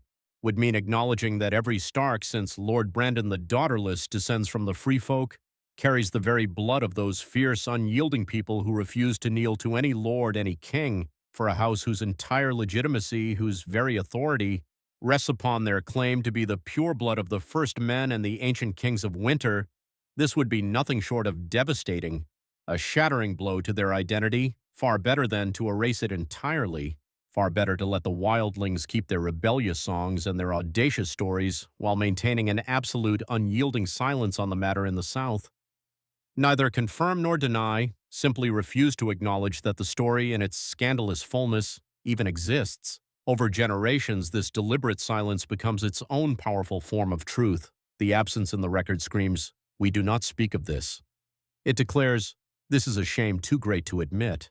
It whispers, "The story might well be true, and that precisely is why it can never, ever be recorded as history." In some versions of the tale, a whisper woven into the very fabric of ancient lore suggests that Lan the Clever, that legendary trickster whose name echoes through the halls of Casterly Rock as the founder of House Lannister, was himself a bastard son of Flores, or perhaps of her sister, Rowan Goldry. If this intricate tapestry of lineage were truly unfurled, it would cast a dazzling light upon the origins of the Lannisters' famed cunning and wit, explaining precisely where Lan might have acquired the prodigious intelligence that allowed him to outsmart the Castellans and claim Casterly Rock for his own. Such sharp inherited cleverness, a gift from G. Greenhand through his most brilliant daughter, Flores, could indeed be the root of a dynasty built on wit rather than brute strength. Yet this fascinating narrative presents considerable challenges for those who meticulously curate Westeros's history, preferring their timelines to be neat and their facts scrupulously verified. Bigamy, even in the misty reaches of ancient times, was strictly forbidden under the laws of the Seven, and it would undoubtedly have been met with grave disapproval by whatever primal gods the first men revered before the Andals swept across the land. The discovery of Flores's elaborate deception would have triggered a scandal of truly epic proportions, a cataclysmic revelation that would likely have resulted in the annulment of all three of her marriages and, crucially, the bastardization of every one of her children, stripping them of their noble birthright. And yet, in a defiance of conventional historical logic, Houses Florent, Ball, and Peake, all pillars of the Reach, do not merely acknowledge Flores as their ancestor, they proudly claim her. Their meticulously preserved genealogies, traced through generations, openly recount her 3 marriages. Far from being ashamed of the audacious rule-bending manner in which their houses were founded, they instead boast about the unparalleled cleverness of their forebear, embracing her cunning as a badge of honor. This unique pride is particularly evident in House Florent, whose members have long been distinguished by their prominent ears. What might otherwise be a source of physical peculiarity or even ridicule, they proclaim as a tangible mark of inherited intelligence, a physical echo of their descent from Flores the Fox herself. It is to them a living reminder of her shrewdness, a family trait proudly displayed. Confronted with such a captivating yet problematic legend, the Meisters, those diligent keepers of records within the Citadel, find themselves with several strategic options. They could dismiss the entire saga as complete fiction, a vibrant but baseless folktale spun from the fertile imagination of the common folk, utterly devoid of historical merit. Alternatively, they might concede that Flores herself was a real person, but argue that the sensational tale of 3 simultaneous marriages is a gross exaggeration, perhaps a conflation of sequential unions across her lifetime. Might have married 3 times, each marriage legitimate in its turn, with the oral tradition simply compressing these events into a single scandalous period. A third possibility allows for the name Flores to represent not one but several distinct women, whose individual stories of cleverness and marital maneuvering gradually merged into a singular compelling legend through the slow alchemy of oral tradition. However, one thing the Meisters absolutely cannot do is incorporate this story in its scandalous fullness into their official histories. It is far too inflammatory, too riddled with illegality, bigamy being a profound transgression, too bereft of proper verifiable documentation, and too deeply rooted in the fluid, unreliable currents of oral tradition rather than the immutable permanence of written records.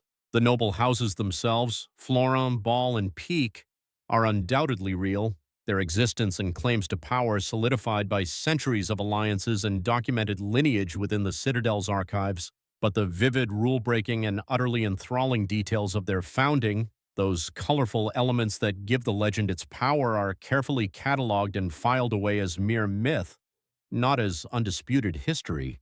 Yet beneath the surface of official histories and scholarly dismissals, something else entirely is at play here, something profound that illuminates why this particular story persists, told not in grand pronouncements within castle halls, but in the soft conspiratorial whispers of women. The tale of Flores the Fox is, at its heart, fundamentally subversive. It is a vibrant celebration of a woman who audaciously bent the rigid rules of her society, who deployed her extraordinary intelligence to achieve something utterly impossible had it been attempted openly.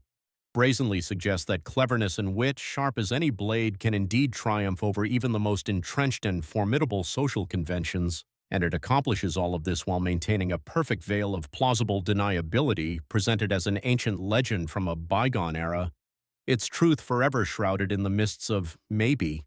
In the harsh, patriarchal world of Westeros, women, especially noble women, possess excruciatingly limited power. They are often little more than pawns in their houses' intricate political games, married off to forge strategic alliances, their primary duty to produce legitimate heirs, and otherwise expected to fade gracefully into the background. They do not choose their husbands, their wills are rarely consulted, they do not control their own property, nor can they in most cases inherit titles or lands directly.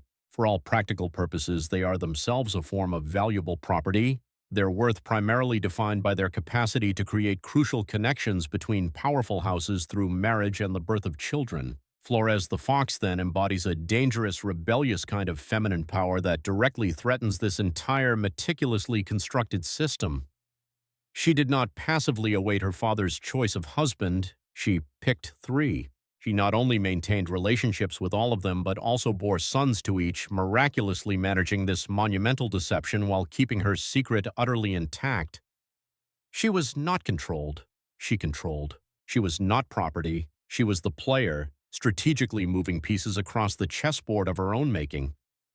And she achieved it all through pure cleverness, through the one form of power that cannot be seized or diminished by brute force or a husband's decree. This is precisely why her story endures with such potency, particularly among women. Mothers, perhaps while tending hearth fires or weaving tapestries, tell their daughters about Flores the Fox, and in that telling they subtly pass along a vital, unspoken message. Intelligence is power. Wit can overcome even the most formidable restrictions. A truly clever woman with enough cunning and resolve can accomplish things that society would never, ever permit if done openly. The tale is subversive, yes, gently undermining the social order, but it does so cloaked in the guise of nothing more than a colorful legend from the mythical age of heroes, seemingly harmless yet profoundly impactful. Of course, the male descendants of Flores narrate the story through a very different lens. They emphasize her cleverness as a testament to their own house's inherited acumen, proof that their bloodline is unique, blessed with an intelligence that elevates them above the common run of men.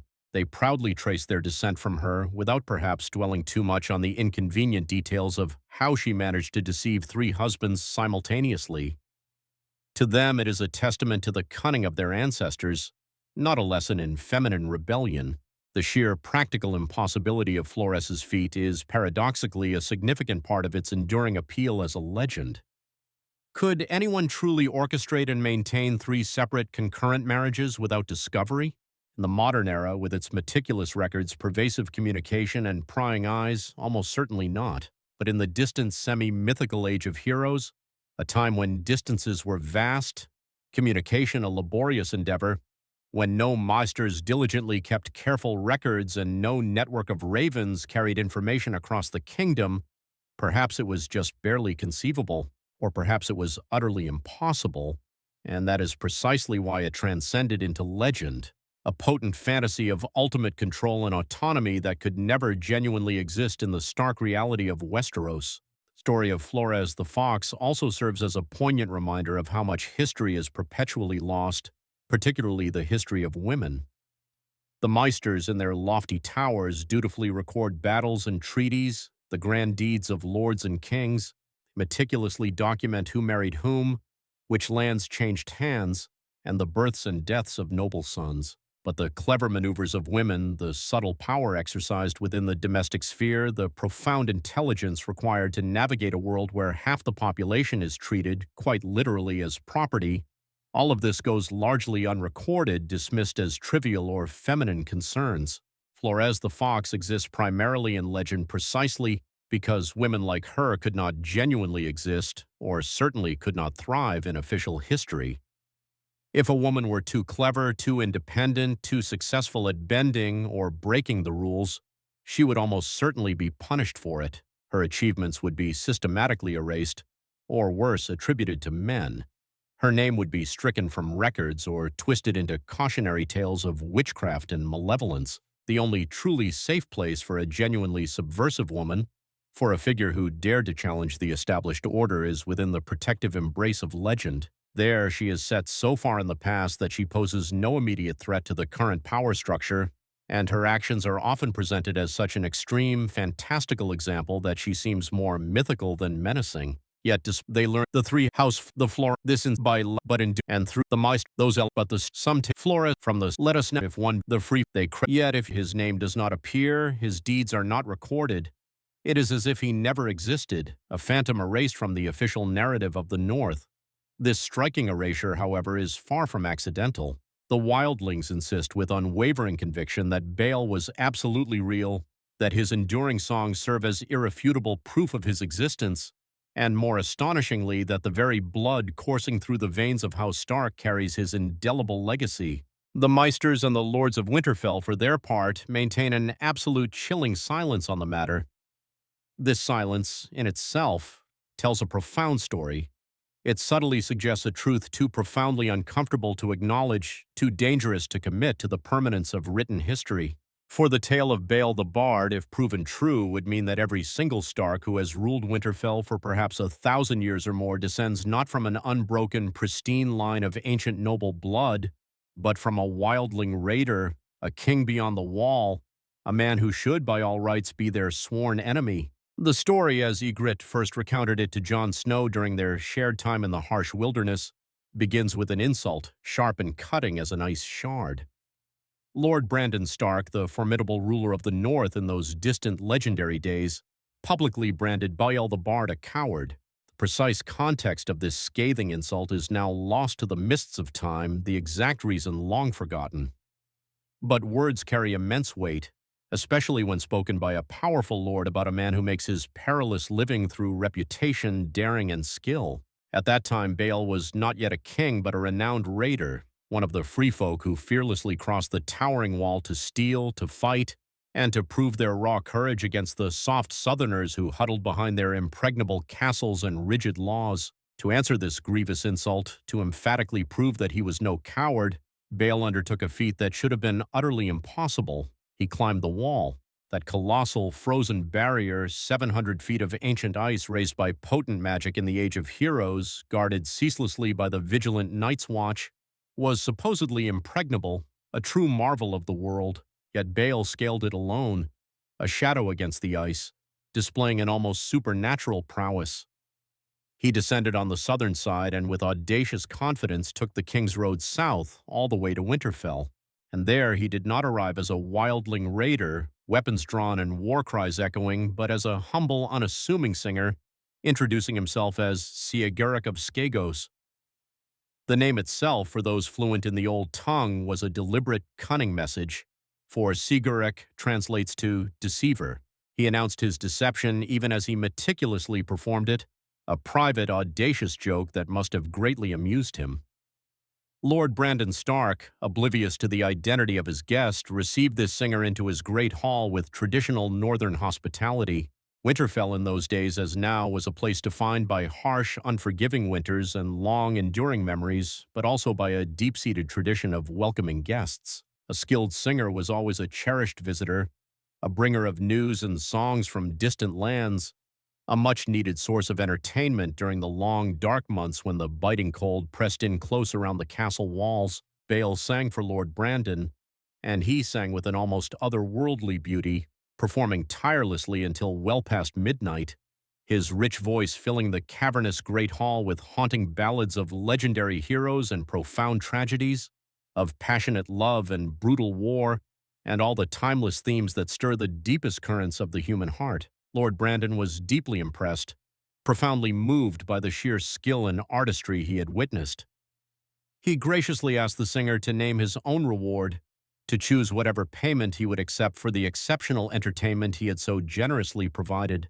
This was an honorable, magnanimous gesture, the kind of grand offer a truly great lord makes when his spirit has been genuinely stirred by a performance or a service of exceptional merit.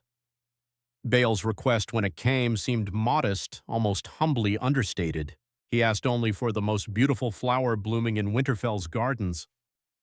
In the famed glass gardens of Winterfell, where the geothermal warmth from deep beneath the earth keeps the air miraculously warm even in the bitter depths of winter, the exquisite blue winter roses were just then bursting into bloom. These flowers, delicate and ethereally beautiful, with petals the color of hoarfrost and ice, are utterly unique to the north. They grow nowhere else, a fragile testament to life, surviving only within Winterfell's protected, hot spring-fed gardens when all the world outside is frozen and seemingly dead. Lord Brandon, pleased by the singer's humble request, had one of these rare roses cut and presented to the mysterious minstrel, a single perfect bloom, a seemingly small payment for a night of unforgettable song. The following morning, a horrifying discovery was made.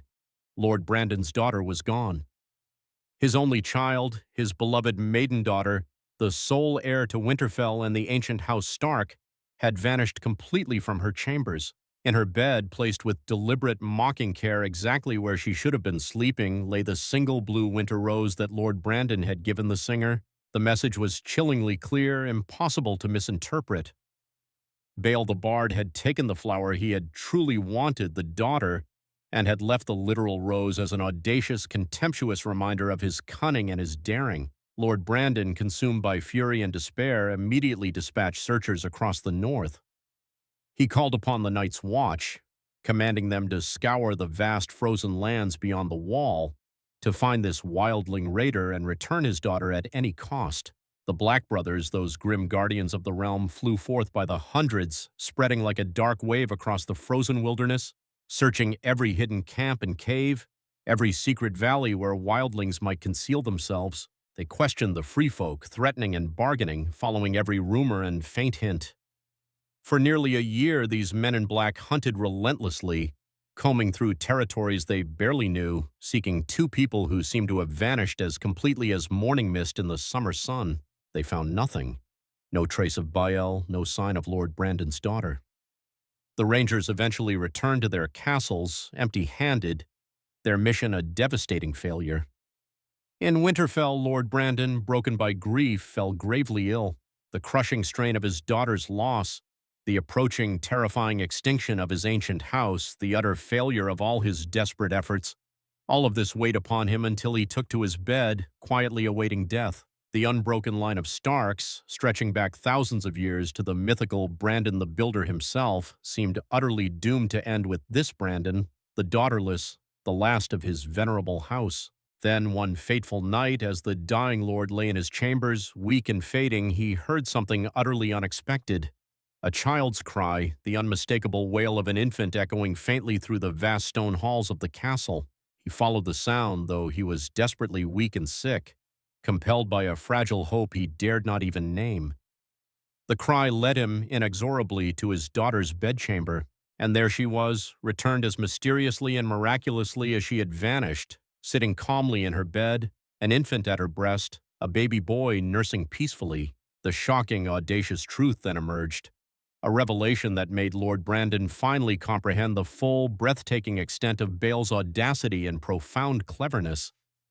His daughter and Bale had never, in fact, left Winterfell at all. While the Night's Watch surged in furious waves beyond the wall, while rangers tirelessly scoured the frozen wilderness, while Lord Brandon languished in the crushing depths of his grief, the wildling bard and the Stark maiden had been hiding in the ancient crypts deep beneath the castle, those vast, sprawling subterranean tombs, stretching deep into the cold earth, filled with the solemn stone likenesses of dead Starks and their fearsome guardian direwolves, had provided the perfect, utterly unsuspected sanctuary. No one, not even the most seasoned tracker, thought to search there. Owen imagined that a thief would hide in the very heart of what he had stolen from. For nearly a year, Bale and Brandon's daughter lived in the profound darkness beneath Winterfell, in the silent company of the dead, while the world above searched frantically for them. And in that year, in that strange, secluded darkness, the daughter fell deeply in love with the bard. Or perhaps she had loved him from the very first moment she saw him performing, his voice echoing through her father's hall. She bore his child willingly, a son, a bastard child born of wildling fire and stark ice. Bale, with a final audacious flourish, left this child as a unique form of payment for the rose he had taken, the wildling's unconventional way of balancing the scales.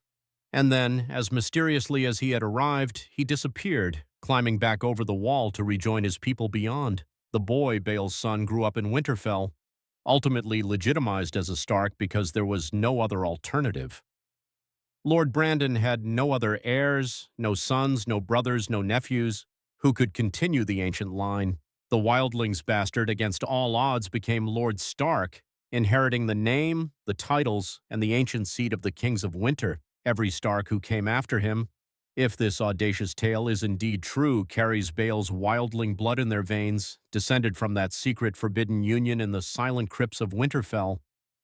But the story does not end there, for fate had another, even more tragic act in store. 30 years passed.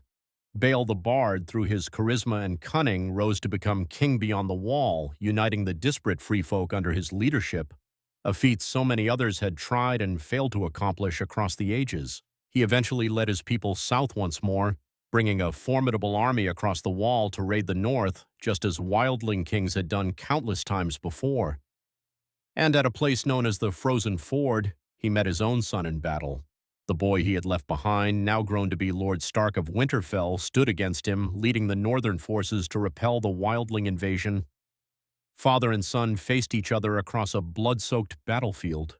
The wildling king, Bale the Bard, looked upon the man who carried his own blood, who ruled from Winterfell, who commanded armies in the revered name of House Stark.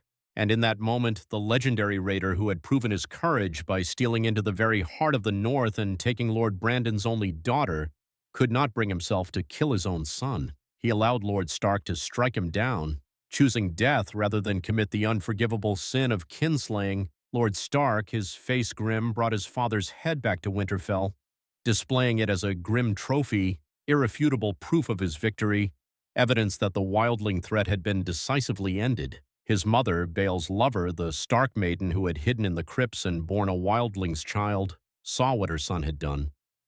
The head of the man she had loved, severed from his body, displayed for all to see. The grief and horror overwhelmed her utterly. She climbed to the top of the highest tower in Winterfell and threw herself from it, choosing a swift death over a world where her son had killed his own father and proudly displayed the gruesome trophy. The son, that Lord Stark who carried both Stark and wildling blood, eventually met his own end at the cruel hands of the Boltons. Those precise details are vague, lost to the relentless grind of time, but the implication is chillingly clear. The house descended from Bale's union with the Stark maiden continued. Other children must have been born, ensuring the line persisted. House Stark survived against all odds to rule the North for another 1,000 years or more. And if the wildlings are correct, Every generation since has carried the indelible blood of Baal the Bard. Here is where the story becomes even more profoundly interesting, where we must closely examine not just what is explicitly told, but what is conspicuously not told, what is powerfully present in the silences and the deliberate erasures. Jon Snow, raised within the ancient walls of Winterfell, educated diligently by Maester Luwin and entertained by the endless tales of old Nan, had certainly heard of Baal the Bard.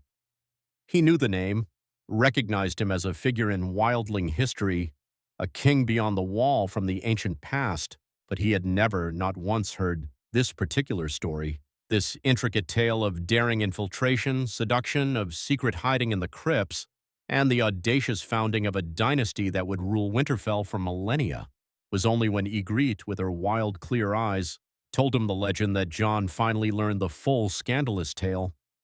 Why would Winterfell not preserve such a pivotal story? Why would it fail to appear in the meticulously kept chronicles that Maesters guard so zealously? Jon Snow, hearing it for the very first time, immediately and instinctively declared it a lie.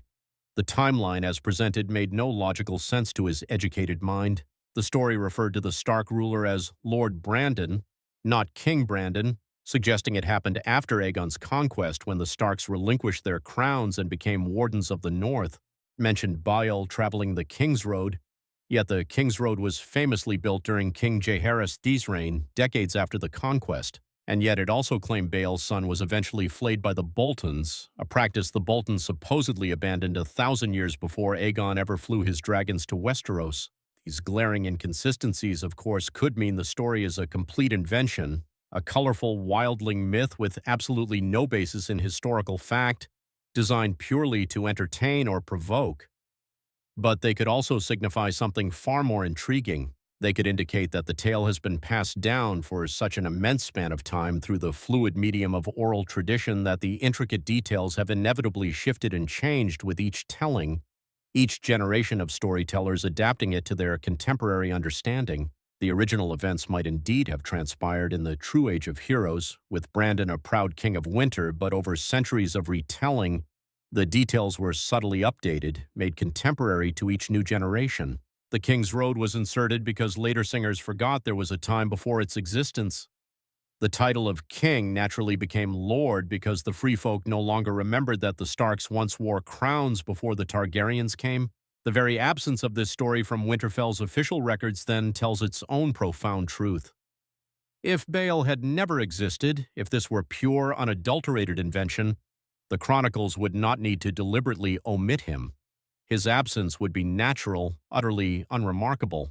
But the wildlings insist with fiery conviction that he existed. They claim his songs as a foundational part of their heritage, crediting him with deeds and compositions that are still performed with fierce pride beyond the wall. The Maesters, in their own academic writings, reluctantly acknowledge this, noting that the wildlings claim Bael was real, but that Winterfell's chronicles say nothing of him. That silence is not oversight. It is deliberate, strategic, and chillingly eloquent. Think for a moment about what it would genuinely mean for House Stark, that proud ancient house, whose very strength flows from their unbroken lineage, to acknowledge this story. It would mean admitting that their noble bloodline, stretching back thousands of years to the mythical age of heroes, was fundamentally broken, diluted, and redefined by a wildling raider. It would mean acknowledging that every Stark, since Lord Brandon the Daughterless descends from the free folk, carries the very blood of those fierce, unyielding people who refuse to kneel to any lord, any king, for a house whose entire legitimacy, whose very authority, rests upon their claim to be the pure blood of the first men and the ancient kings of winter. This would be nothing short of devastating, a shattering blow to their identity. Far better, then, to erase it entirely. Far better to let the wildlings keep their rebellious songs and their audacious stories, while maintaining an absolute, unyielding silence on the matter in the South. Neither confirm nor deny, simply refuse to acknowledge that the story, in its scandalous fullness, even exists. Over generations, this deliberate silence becomes its own powerful form of truth. The absence in the record screams, "We do not speak of this." It declares, "This is a shame too great to admit." It whispers, "The story might well be true, and that precisely is why it can never, ever be recorded as history." There is also a deeply pragmatic, almost chillingly logical reason for this deliberate erasure. For millennia, the Starks, as the undisputed lords of Winterfell and wardens of the North, have shouldered the monumental burden of defending the realm against the wildlings. They have tirelessly patrolled the Wall, commanded the Night's Watch, and marshaled the North's strength to keep the free folk confined beyond the Great Barrier. How then could they possibly maintain this sacred duty? How could they justify the endless cycle of conflict and bloodshed if they were forced to acknowledge their own lineage stemmed from a wildling king? The very foundation of their authority would crumble. Northern lords, fiercely loyal but equally proud, would question their Stark's leadership in battles against raiders from beyond the Wall if they knew their liege lords carried the very same savage blood. The psychological impact would be devastating, sowing discord and doubt where unity was paramount. And the wildlings? They would seize upon such a revelation like a wolf on a dropped carcass. The tale of Bile would become a rallying cry, a potent tool to undermine the Stark's legitimacy and mock the entire Southern social order. This story transcends mere historical record or simple entertainment. It is a profound challenge to the very bedrock of Southern notions of blood purity and noble superiority. The free folk, often contemptuously dismissed by Southerners as unwashed savages, criminals, or simple brutes, could brandish this tale as undeniable proof. "Your greatest house," they would declare with mocking grins, "your revered lords of Winterfell, the very kings of winter, they descend from one of us. Your noble blood so proudly boasted is inextricably mixed with ours. You are not as high as you claim, and we are not as low as you think." This narrative is inherently subversive, much like Flores the Fox's tale, dismantling the rigid social order not with swords, but with a story. However, while Flores's story subtly subverts entrenched gender expectations, challenging the patriarchal assumptions of skill and prowess, Bale's story strikes at the far deeper, more rigid class distinctions, dismantles the perceived chasm between the civilized South and the savage wildlings, suggesting that the difference between these two worlds is not nearly as vast or as absolute as either side, for their own reasons, would desperately like to believe. The Meisters, custodians of Westeros's official history, simply cannot record this story, not without risking the unraveling of too many foundational beliefs that underpin Westerosi society. It direct most from the they might condescend to note in their meticulously bound books that the free folk claim Bale existed, while pointedly emphasizing that Winterfell's chronicles do not confirm this, thus leaving readers to draw their own carefully guided conclusions. Yet in their very refusal to record it properly, in their stubborn maintenance of that deliberate echoing silence, the Meisters and the Starks inadvertently confirm that the story possesses a terrifying power. It contains truths dangerous enough to warrant such careful suppression, a whisper of reality too potent to be acknowledged. A completely false, trivial tale would never necessitate such intricate and careful omission.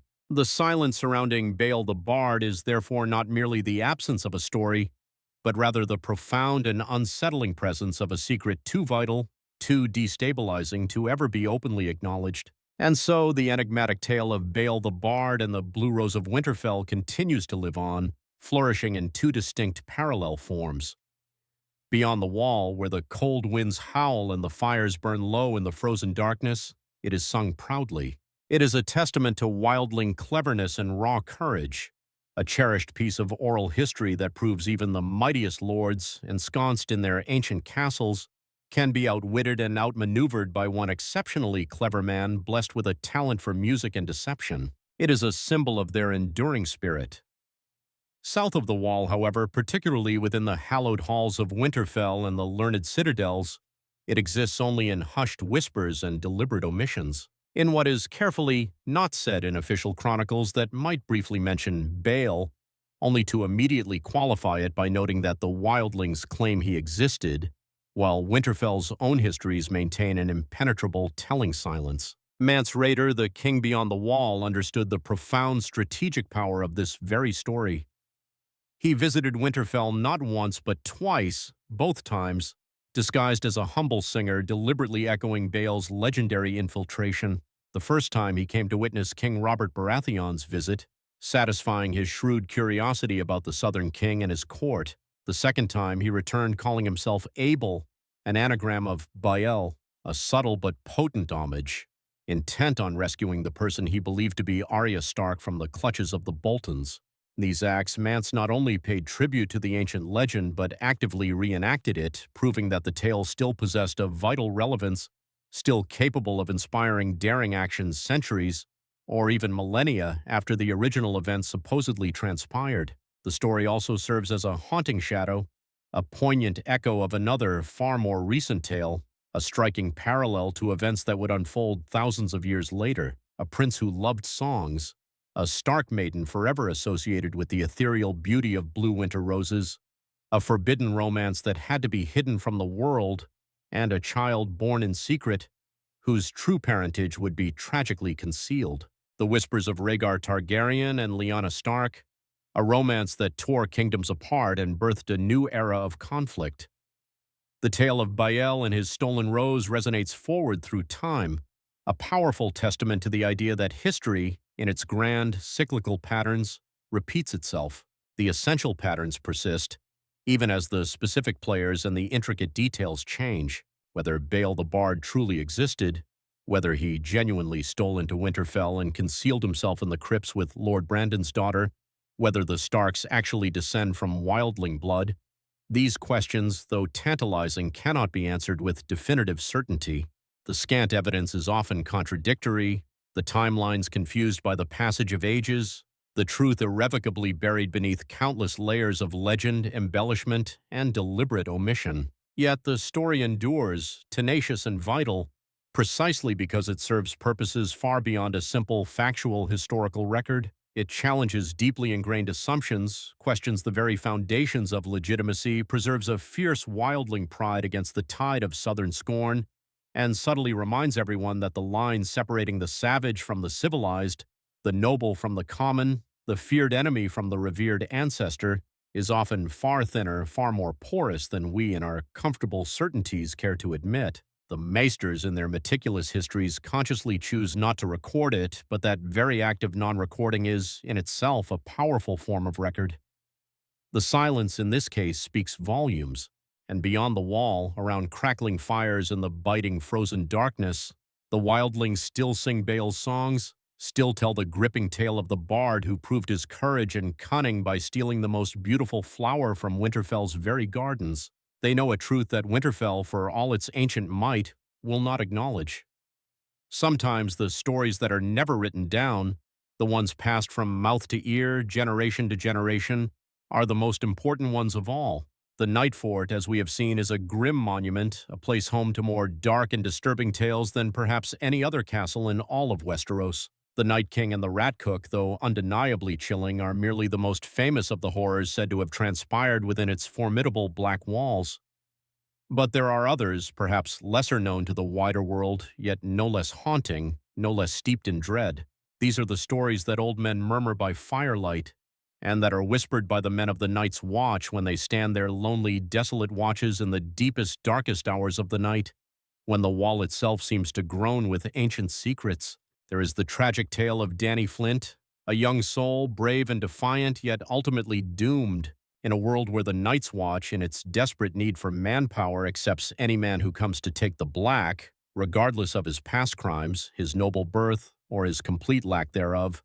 Women are explicitly, unequivocally forbidden. The Watch is meant to be a celibate brotherhood dedicated solely to its sacred vows. And though that rule is often honored more in the breach than the observance when it comes to the wildling women beyond the wall, the sworn brothers themselves are all, without exception, meant to be men.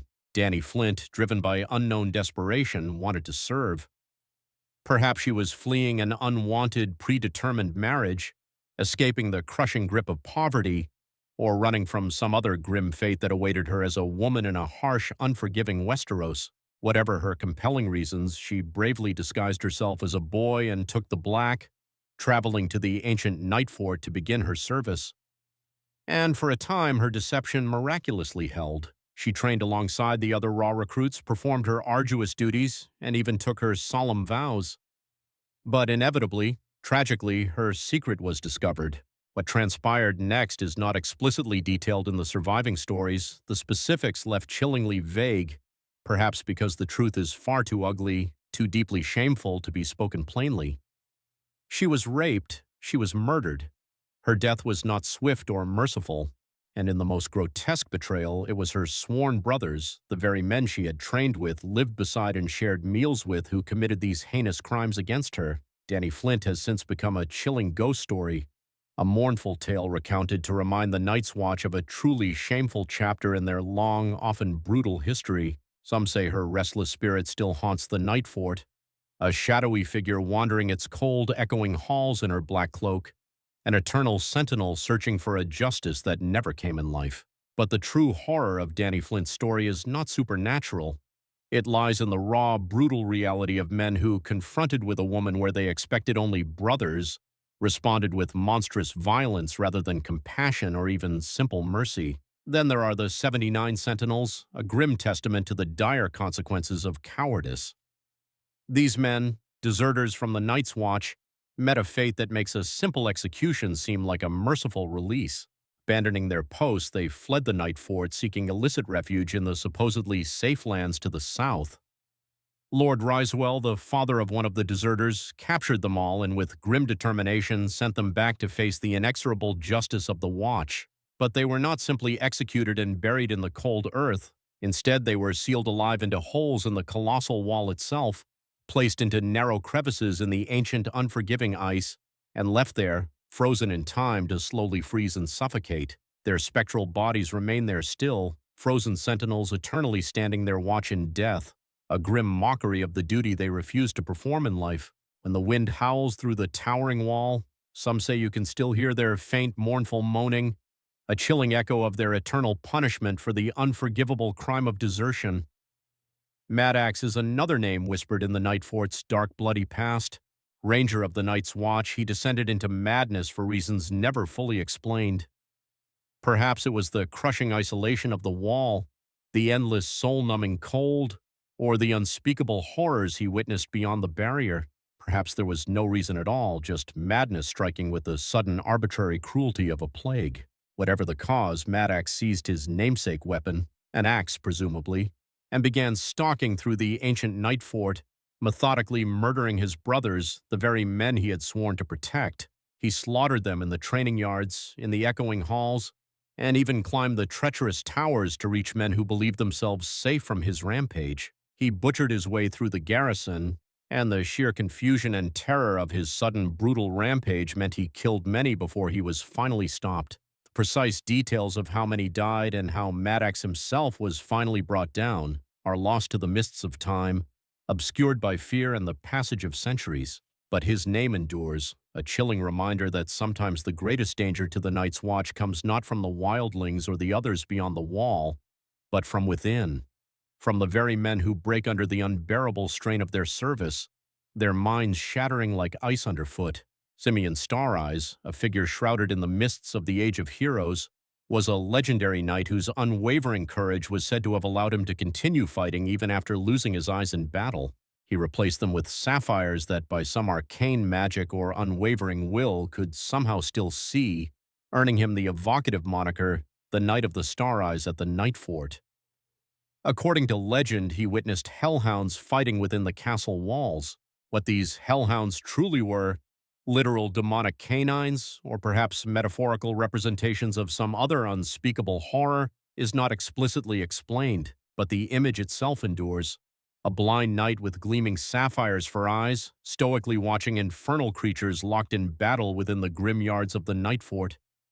King Sherrod, another name from the deep past, is said to have called down a potent curse upon the Andals from the Night Fort. Though the intricate details of this curse have long since been lost to time, Sherrod himself might be the same enigmatic figure as King Sherrick of the Barlands, or he might be a different, completely forgotten king entirely, another name swallowed by the relentless march of ages. But the chilling idea that the Night Fort was a place of such ancient power, a place where legendary kings could invoke supernatural retribution against their enemies, only adds to its already sinister and forbidding reputation. There is also a brief, tantalizing mention of the thing that came in the night, a terror that apprentice boys at the Night Fort were forced to confront. What this thing truly was is never explained, its nature left deliberately vague to amplify its frightening impact. Was it a White Walker, somehow having penetrated south of the wall? Was it a monstrous creature from the haunted depths of the vast forest? Or was it something else entirely? Some unique, horrifying entity indigenous to the Night Fort itself? A malevolent spirit bred from its long, bloody history? The story does not say, leaving each listener to conjure their own most terrifying imagination. Even the Night's Watch, the brotherhood meant to unite against a common foe, was not immune to internal strife. 300 years before Aegon's conquest, the commanders of the Night Fort and Snowgate, two of the Wall's mightiest castles, went to war with each other. This devastating internal conflict, brother fighting brother over some forgotten dispute, ultimately led to both commanders being executed by the Starks for betraying their sacred vows. The betrayal was not in abandoning the Watch, but in perverting its holy purpose, using it as a tool for personal conflict, prioritizing their petty feud over their solemn duty to the realm. These stories, and countless others like them woven together, form a rich, intricate tapestry of horror surrounding the Night Fort. They explain with visceral clarity why, even before it was officially abandoned, the castle had earned such an exceptionally dark and terrifying reputation. They explain why Queen Alysanne, a woman of unparalleled courage who rode a dragon and faced dangers most mortals could never even imagine, found the Night Fort so profoundly unpleasant, so deeply unsettling, that she convinced the Night's Watch to finally abandon it, moving their main forces to the more hospitable Castle Black. They explain why, when Bran Stark and his companions later sought shelter in the abandoned, crumbling castle, young Bran, for all his attempts at bravery, was genuinely frightened by Old Nan's whispered stories, the ancient horrors permeating the very stones around him. The Meisters, in their official histories of the Night's Watch, might dryly note that the Night Fort was the oldest and largest castle on the Wall, that it was abandoned some 200 years ago, and that it had acquired a reputation for being haunted. But they will not dwell on the specific, visceral stories, the individual horrors that truly gave the castle its fearsome reputation. These tales are considered too sensational, too dependent on unreliable oral tradition, too utterly lacking in verifiable written sources. Yet these very stories serve a purpose far beyond simple entertainment or childish attempts to frighten. They are, in essence, warnings encoded in a memorable, compelling form. Dany Flint's tragic tale, for instance, serves as a stark reminder to the Watch that women disguised as men have attempted to join before and have met terrible, brutal ends, cautioning potential imitators of the immense danger. The 79 Sentinels demonstrate with horrifying clarity that desertion will be punished not merely with death, but with an eternal public shame. Maddox's rampage shows that isolation, stress, and the psychological toll of the Wall can shatter even the strongest men, serving as a crucial warning to watch for signs of madness in oneself and in one's brothers. These are not pointless, scary stories designed solely to elicit fear, but rather practical, vital lessons disguised as legends, ensuring their survival and impact. They teach history through horror, ensuring that the mistakes and tragedies of the past are not repeated, passing along institutional knowledge in forms that are virtually impossible to forget. A young recruit to the Night's Watch might not remember all the specific regulations and strictures he is taught during his training, but he will certainly remember the chilling tale of Dany Flint, and he will know instinctively to be wary of anyone who seems not quite what they appear. He will remember the terrifying legend of Maddox and will keep a watchful eye for signs of encroaching madness in the long, dark, lonely nights. He will remember the deserters entombed in the ice of the Wall and will think twice, perhaps 100 times, before contemplating abandoning his post. This is the true genius of oral tradition, the profound reason these stories survive where dry, written instructions might be easily lost, ignored, or simply forgotten. A lecture about the abstract importance of following rules is easily dismissed from memory, but a horror story, one that makes your blood run cold and your skin prickle with dread, stays with you forever, etched into the very fabric of your being. The Night Fort's tales have kept the Night's Watch more disciplined, more alert, more cognizant of its own brutal history than any formal written code of conduct could ever have managed. And there is yet another crucial function these stories serve. They provide an invaluable continuity. The Night's Watch has existed for an astonishing 8,000 years or more. It is an institution older than any kingdom, older than any noble house, older than almost anything else in all of Westeros. How does an organization maintain its distinct identity, its purpose, and its collective memory across such vast, unimaginable stretches of time, enduring countless dynastic changes and societal upheavals? Part of the profound answer lies undeniably in its stories. New recruits, fresh from the south or from the wildlands, hear about the chilling Night King and his corpse queen, about the cursed rat cook transformed into an eternal devourer of his own offspring, about the tragic Danny Flint and the terrifying Mad Axe, about all the legends and horrors inextricably linked to the Night Fort. In hearing these ancient stories, they forge an immediate, powerful connection to the brothers who served thousands of years ago, men whose names are lost but whose deeds and fates live on. They come to understand with a deep, almost spiritual clarity that they are part of something truly ancient and profoundly important, that their service continues an unbroken tradition stretching all the way back to the fabled Age of Heroes. The stories weave them into a magnificent, enduring continuum, transforming them into vital links in a chain that extends from the legendary, myth-shrouded past into an uncertain, often terrifying future. The Meisters, with their meticulous focus on documentation and verifiable facts, often miss this essential life-giving function of oral tradition entirely. They see only unreliable folklore where there is, in fact, a sophisticated, highly effective system for maintaining institutional memory and collective identity across millennia. They categorize these vital tales as mere superstition where there is, in truth, profound practical wisdom. They dismiss them as simple entertainment where there is, in reality, education of the most potent and unforgettable kind. The stories of the Night Fort and the countless other tales whispered among the men of the Night's Watch and the small folk of the North are not recorded in the Citadel's vast, venerable books. They live instead in memory, passed from one generation to the next, evolving slowly, subtly with each retelling but always maintaining their essential core truths. They are history of a profoundly different kind, knowledge preserved not through ink and parchment, but through the enduring power of narrative. And perhaps that is precisely why they endure where so much else is forgotten, why they outlast the very records meant to preserve history. Books can burn in a sudden inferno, magnificent libraries can be utterly destroyed by war or neglect, and written records can be tragically lost to time or deliberately, maliciously erased. But a story, once it takes root in the collective memory and imagination of a people, becomes nearly impossible to eradicate. It changes, certainly adapting to new circumstances, new tellers, and new audiences, but it survives, it persists, continues to teach its vital lessons and provide its crucial warnings generation after generation, century after century, through monumental changes of dynasty, shifts in religion, and transformations in social structure. The Night Fort stands empty now, a grim skeleton of a castle, abandoned to the rats, the wind, and the creeping snow. But its stories live on, carried not in dusty tomes, but in the vivid memories of the Night's Watch and the enduring small folk of the North. The Meisters don't record them, don't meticulously preserve them in their archives, don't deem them worthy of their scholarly attention.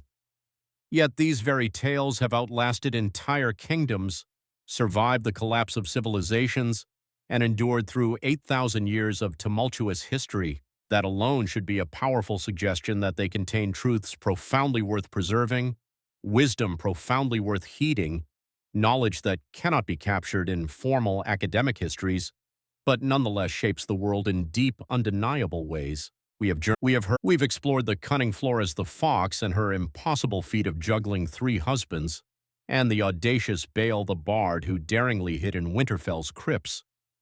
And we've confronted the various unsettling horrors that haunt the abandoned, echoing halls of the Night Fort. These are strange tales, certainly, filled with fantastical, supernatural elements and wild, incredible claims that undeniably strain credulity. So why do they matter? Why should we, learned or unlearned, care about stories the esteemed men of the Citadel dismiss as mere folklore, as relics of a primitive past? The profound answer lies in understanding what history truly is and what its fundamental purpose does. The Meisters, in their rigorous pursuit of knowledge, believe history to be primarily the meticulous recording of factual events, the precise preservation of what actually happened. They strive tirelessly for accuracy, for objective verification, for truth in the narrow empirical sense of direct correspondence to reality. This is undeniably valuable work, a crucial bedrock of civilization. Certainly, we desperately need records of great battles and treaties, intricate genealogies, and precise dates, the mechanics of how the world functions in its observable, tangible form. But there is another kind of truth, another essential function of historical narrative, that the Meister's strictly empirical approach often tragically misses. Stories encode profound wisdom.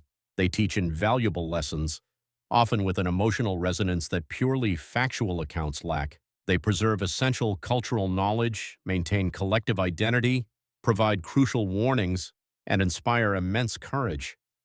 They explain in a deeply human and relatable way why things are the way they are, how the world came to be, and they accomplish all of this in forms that are uniquely memorable, powerfully emotional, and astonishingly effective in ways that dry, factual accounts can never, ever match. Consider for a moment the story of the rat cook. Is it literally true that a cook was transformed into a giant white rat, eternally cursed to eat his own children in a grotesque parody of his crime? Almost certainly not. The Meisters are probably correct to dismiss the supernatural elements as mere fable, but that story, that very legend, has kept guest rights sacred across an entire continent for thousands of years. It has prevented countless murders under the protection of a host's roof. It has provided a fundamental basis for trust between strangers, making commerce, diplomacy, and even simple survival possible in a world often fraught with danger. The tale's enduring impact on the world has been immense, tangible, and overwhelmingly positive. Regardless of whether the fantastical events it describes actually occurred, this is truth of a different, profound kind than what the Meisters exclusively seek. It is truth in the sense of efficacy, truth measured not by its precise correspondence to historical fact, but by its tangible, beneficial results and its enduring influence on human behavior. A story that is, from a purely historical perspective, entirely false can nonetheless be profoundly culturally true, can contain and transmit real practical wisdom, and can shape behavior in remarkably beneficial ways. The rat cook is, without a doubt, more valuable to Westeros as a living legend than it would ever be as a verified, clinically accurate historical account, stripped of its supernatural elements and reduced to a mere footnote about ancient guest right violations. The same fundamental principle applies to all the other stories we have discussed tonight. The legend of the Night King, for instance, teaches chilling lessons about corruption from within, about how even the most trusted and honorable can fall into unimaginable depravity, about the constant need for vigilance and accountability within an institution. The Grey King story provides a foundational identity and vital cultural continuity to the Iron Islands, explaining in their own terms who the Ironborn are, why they embrace the sea, and why they live as they do. Flores the Fox offers a subtly subversive message about feminine power, intelligence, and the ability to outwit patriarchal structures. The various Nightfort tales, as we have explored, encode practical, survival-oriented wisdom for the Night's Watch in a memorable, often terrifying horror story form. These stories also serve as invaluable repositories for knowledge that might otherwise be irrevocably lost to time. The Meisters, in their quest for contemporary relevance, often focus on the present and the recent past, on events within living memory, or those meticulously documented in written records. But oral tradition can reach back much, much further, preserving vital information from the deep forgotten past through generations of careful retelling. Is every single detail accurate after thousands of years of transmission? Of course not. Stories inevitably change in the telling. Embellishments are added, dramatic flourishes applied, details are forgotten or confused, blending into myth, but the core elements often survive. The essential truths that made the story worth remembering and repeating in the first place, the kernel of wisdom or warning. And sometimes, as with Old Nan's seemingly far-fetched tales of the White Walkers, oral tradition preserves crucial truths that the educated scholars, blinded by their own skepticism and empirical bias, have dismissed as impossible fantasy. This crucial dichotomy should compel us to fundamentally reconsider what we truly mean by historical knowledge. The Meisters, in their unwavering dogma, would have us believe that only verified, meticulously documented history is worth preserving, that everything else is mere superstition, destined to be outgrown as we supposedly become more civilized and educated. But this dismisses thousands of years of accumulated wisdom, reduces rich and complex cultural traditions to the demeaning status of ignorant folklore. The reality, as always, is far more nuanced, far more complex. Written history and oral tradition serve distinct yet complementary functions. They preserve different kinds of knowledge and excel at different tasks. Written records are undoubtedly better for precise dates and specific, minute details, for intricate genealogies and complex chains of causality. Oral tradition, however, is far better for long-term preservation of cultural memory, for encoding practical wisdom in memorable forms, and for maintaining a vibrant cultural identity and continuity across vast stretches of time. An ideal approach would value both, recognizing that they complement rather than contradict each other, painting a more complete picture. The Meister's histories provide the skeletal framework, the documented timeline of major events. The small folk stories, passed down by hearth and campfire, fill in the human dimension, the profound lessons learned, the emotional meaning of those events to the people who actually live through them. But in Westeros, much like in our own world, there is a stark class dimension to this divide. Written history is predominantly the province of the educated elite, the nobles, the Meisters, the literate few who have access to books, the leisure to read them, and the power to shape the narrative. Oral tradition belongs to the small folk, the common people who preserve their own rich history in the only way available to them, through songs, tales, and proverbs. When the Meisters dismiss these vital stories as mere folklore, they are implicitly dismissing the knowledge, the wisdom, and the accumulated experience of the common people, declaring that only the histories written by and for the elite are truly worth preserving. This is both arrogant and profoundly short-sighted. The small folk are the ones who actually perform most of the arduous work in Westeros. They farm the fields, build the magnificent castles, craft the goods, and fight the wars that the nobles initiate. Their accumulated experience, their practical wisdom gleaned from generations of labor and survival, their deep understanding of how the world really works for ordinary people trying to simply endure. This is invaluable knowledge that absolutely deserves to be preserved and respected. The mere fact that it comes in story form, rather than formal historical documents, does not make it any less true or any less important. Moreover, the small folk are often far closer to the actual events than the nobles or meisters who record them in official histories. Meister in a distant castle knows what his lord tells him, knows what arrives in official correspondence, knows what can be verified through proper sanctioned channels. A peasant in a village, however, knows what actually happened on the ground, what the soldiers truly did, what the battle looked like from the perspective of the muddy fields, what the Lord's policies genuinely meant for ordinary people trying to survive the winter or feed their families. These are fundamentally different perspectives, different kinds of knowledge, and we need both to understand the full, complex truth of any historical event. The Meister's histories tell us who won the battle and what lands changed hands.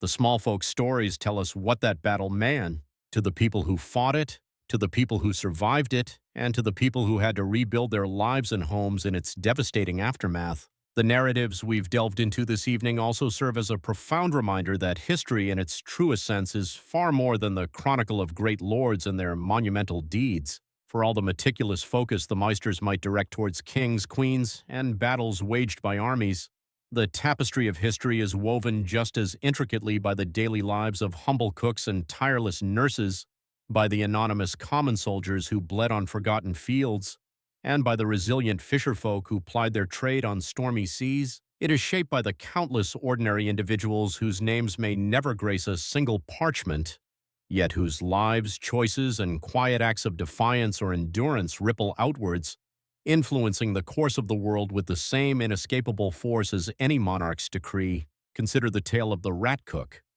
He was no high-born nobleman, no celebrated warrior, but a mere servant, driven by a terrible, desperate hunger and a primal need for vengeance.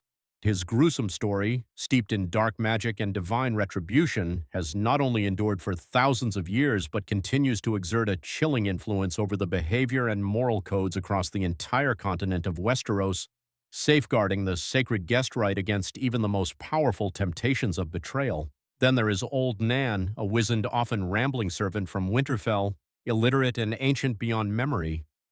Her stories, dismissed by many as mere nursery rhymes for children, were often whimsical, sometimes terrifying, always imbued with the essence of the North. Yet it was her tales, The seemingly nonsensical ramblings about ice demons and long, dark nights that preserved vital knowledge about the White Walkers, a terrifying truth that proved infinitely more accurate and prescient than all the learned, dusty treatises painstakingly penned within the venerable walls of the Citadel. And what of Danny Flint? A name whispered in shadows, a girl of no consequence, desperately trying to escape whatever grim fate awaited her on the harsh frontier. Her life was brief, her end tragic and brutal. Her personal horror transcended into a harrowing cautionary tale that has since influenced the very policies and practices of the Night's Watch for generations, a grim testament to the enduring impact of even the most insignificant life. These are the souls whose existence the Meister's meticulous histories would likely ignore entirely, or at best reduce to a mere footnote, a statistic in the vast ledgers of the realm. But their stories, their accumulated knowledge, their lived experiences, they matter profoundly. And the crucial fact that their wisdom is preserved not in formal, leather-bound documents, but in the vibrant, fluid currents of oral tradition, does not in any conceivable way diminish its immense value or its profound truth. As our shared journey concludes this evening, I invite each of you to pause and reflect upon the stories you carry within you, the narratives passed down through your own families, the legends that define your community, your very home. These tales might not be immortalized in any grand book. They might not be meticulously verified by academic scholars. They might even contain fantastical elements that defy literal truth. But let me assure you that does not render them worthless. Quite the opposite. These stories are living archives. They encode ancient knowledge, preserve invaluable wisdom, and perhaps most importantly, maintain the distinct identity that anchors you to your past. They are your history, the vibrant, visceral history of real people, just as valid, just as crucial, and just as important as anything painstakingly inscribed in official royal records. The Meisters, with their rigid definitions of historical fact, often fail to record these strange, often unsettling tales of Westeros because they simply do not conform to the narrow empirical framework that learned men so readily prefer. Yet, despite this academic oversight, these tales endure. They are not bound by parchment or ink. They are passed from one warm memory to another, from one generation to the next, carrying forward profound truths and essential lessons that the most eloquent written words could never quite capture. They are the whispered history of a resilient people, the rich and sprawling folklore of an entire continent, the accumulated wisdom of countless generations who intuitively understood that the most effective way to preserve what they knew, what they had learned, and what they had endured was to wrap it tightly within a story truly worth remembering. So the next time you hear someone casually dismiss a story as just folklore or mere superstition, I urge you to recall the potent tales we have explored tonight.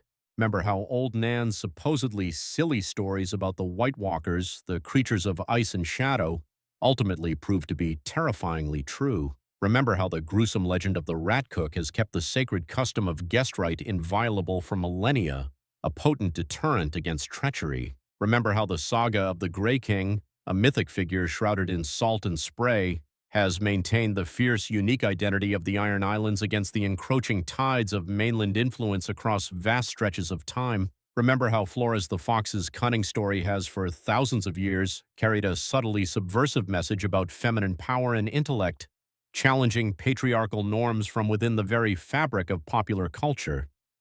Stories matter. Memory matters. The history that is whispered, shared in hushed tones around hearths and campfires, matters just as much as, and perhaps even more than, the history that is meticulously written down. For the whispered history lives on, resilient and adaptable, where parchment burns to ash and grand libraries inevitably crumble to ruin. The Meisters in their lofty towers may not record these living tales, but the people, the common folk, the small folk, the very heartbeat of the realm, they do. They record them in the only archive that truly endures.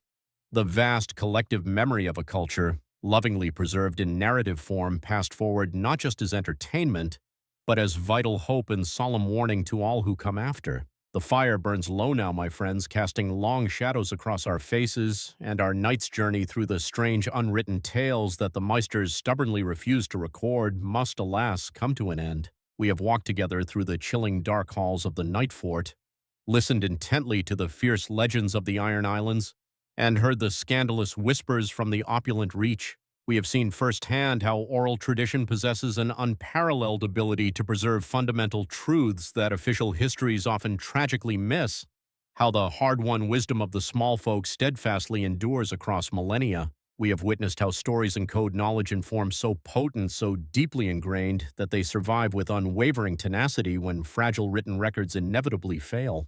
These profound tales we have explored tonight are not enshrined in the Citadel's great tomes. They are not preserved in formal academic histories.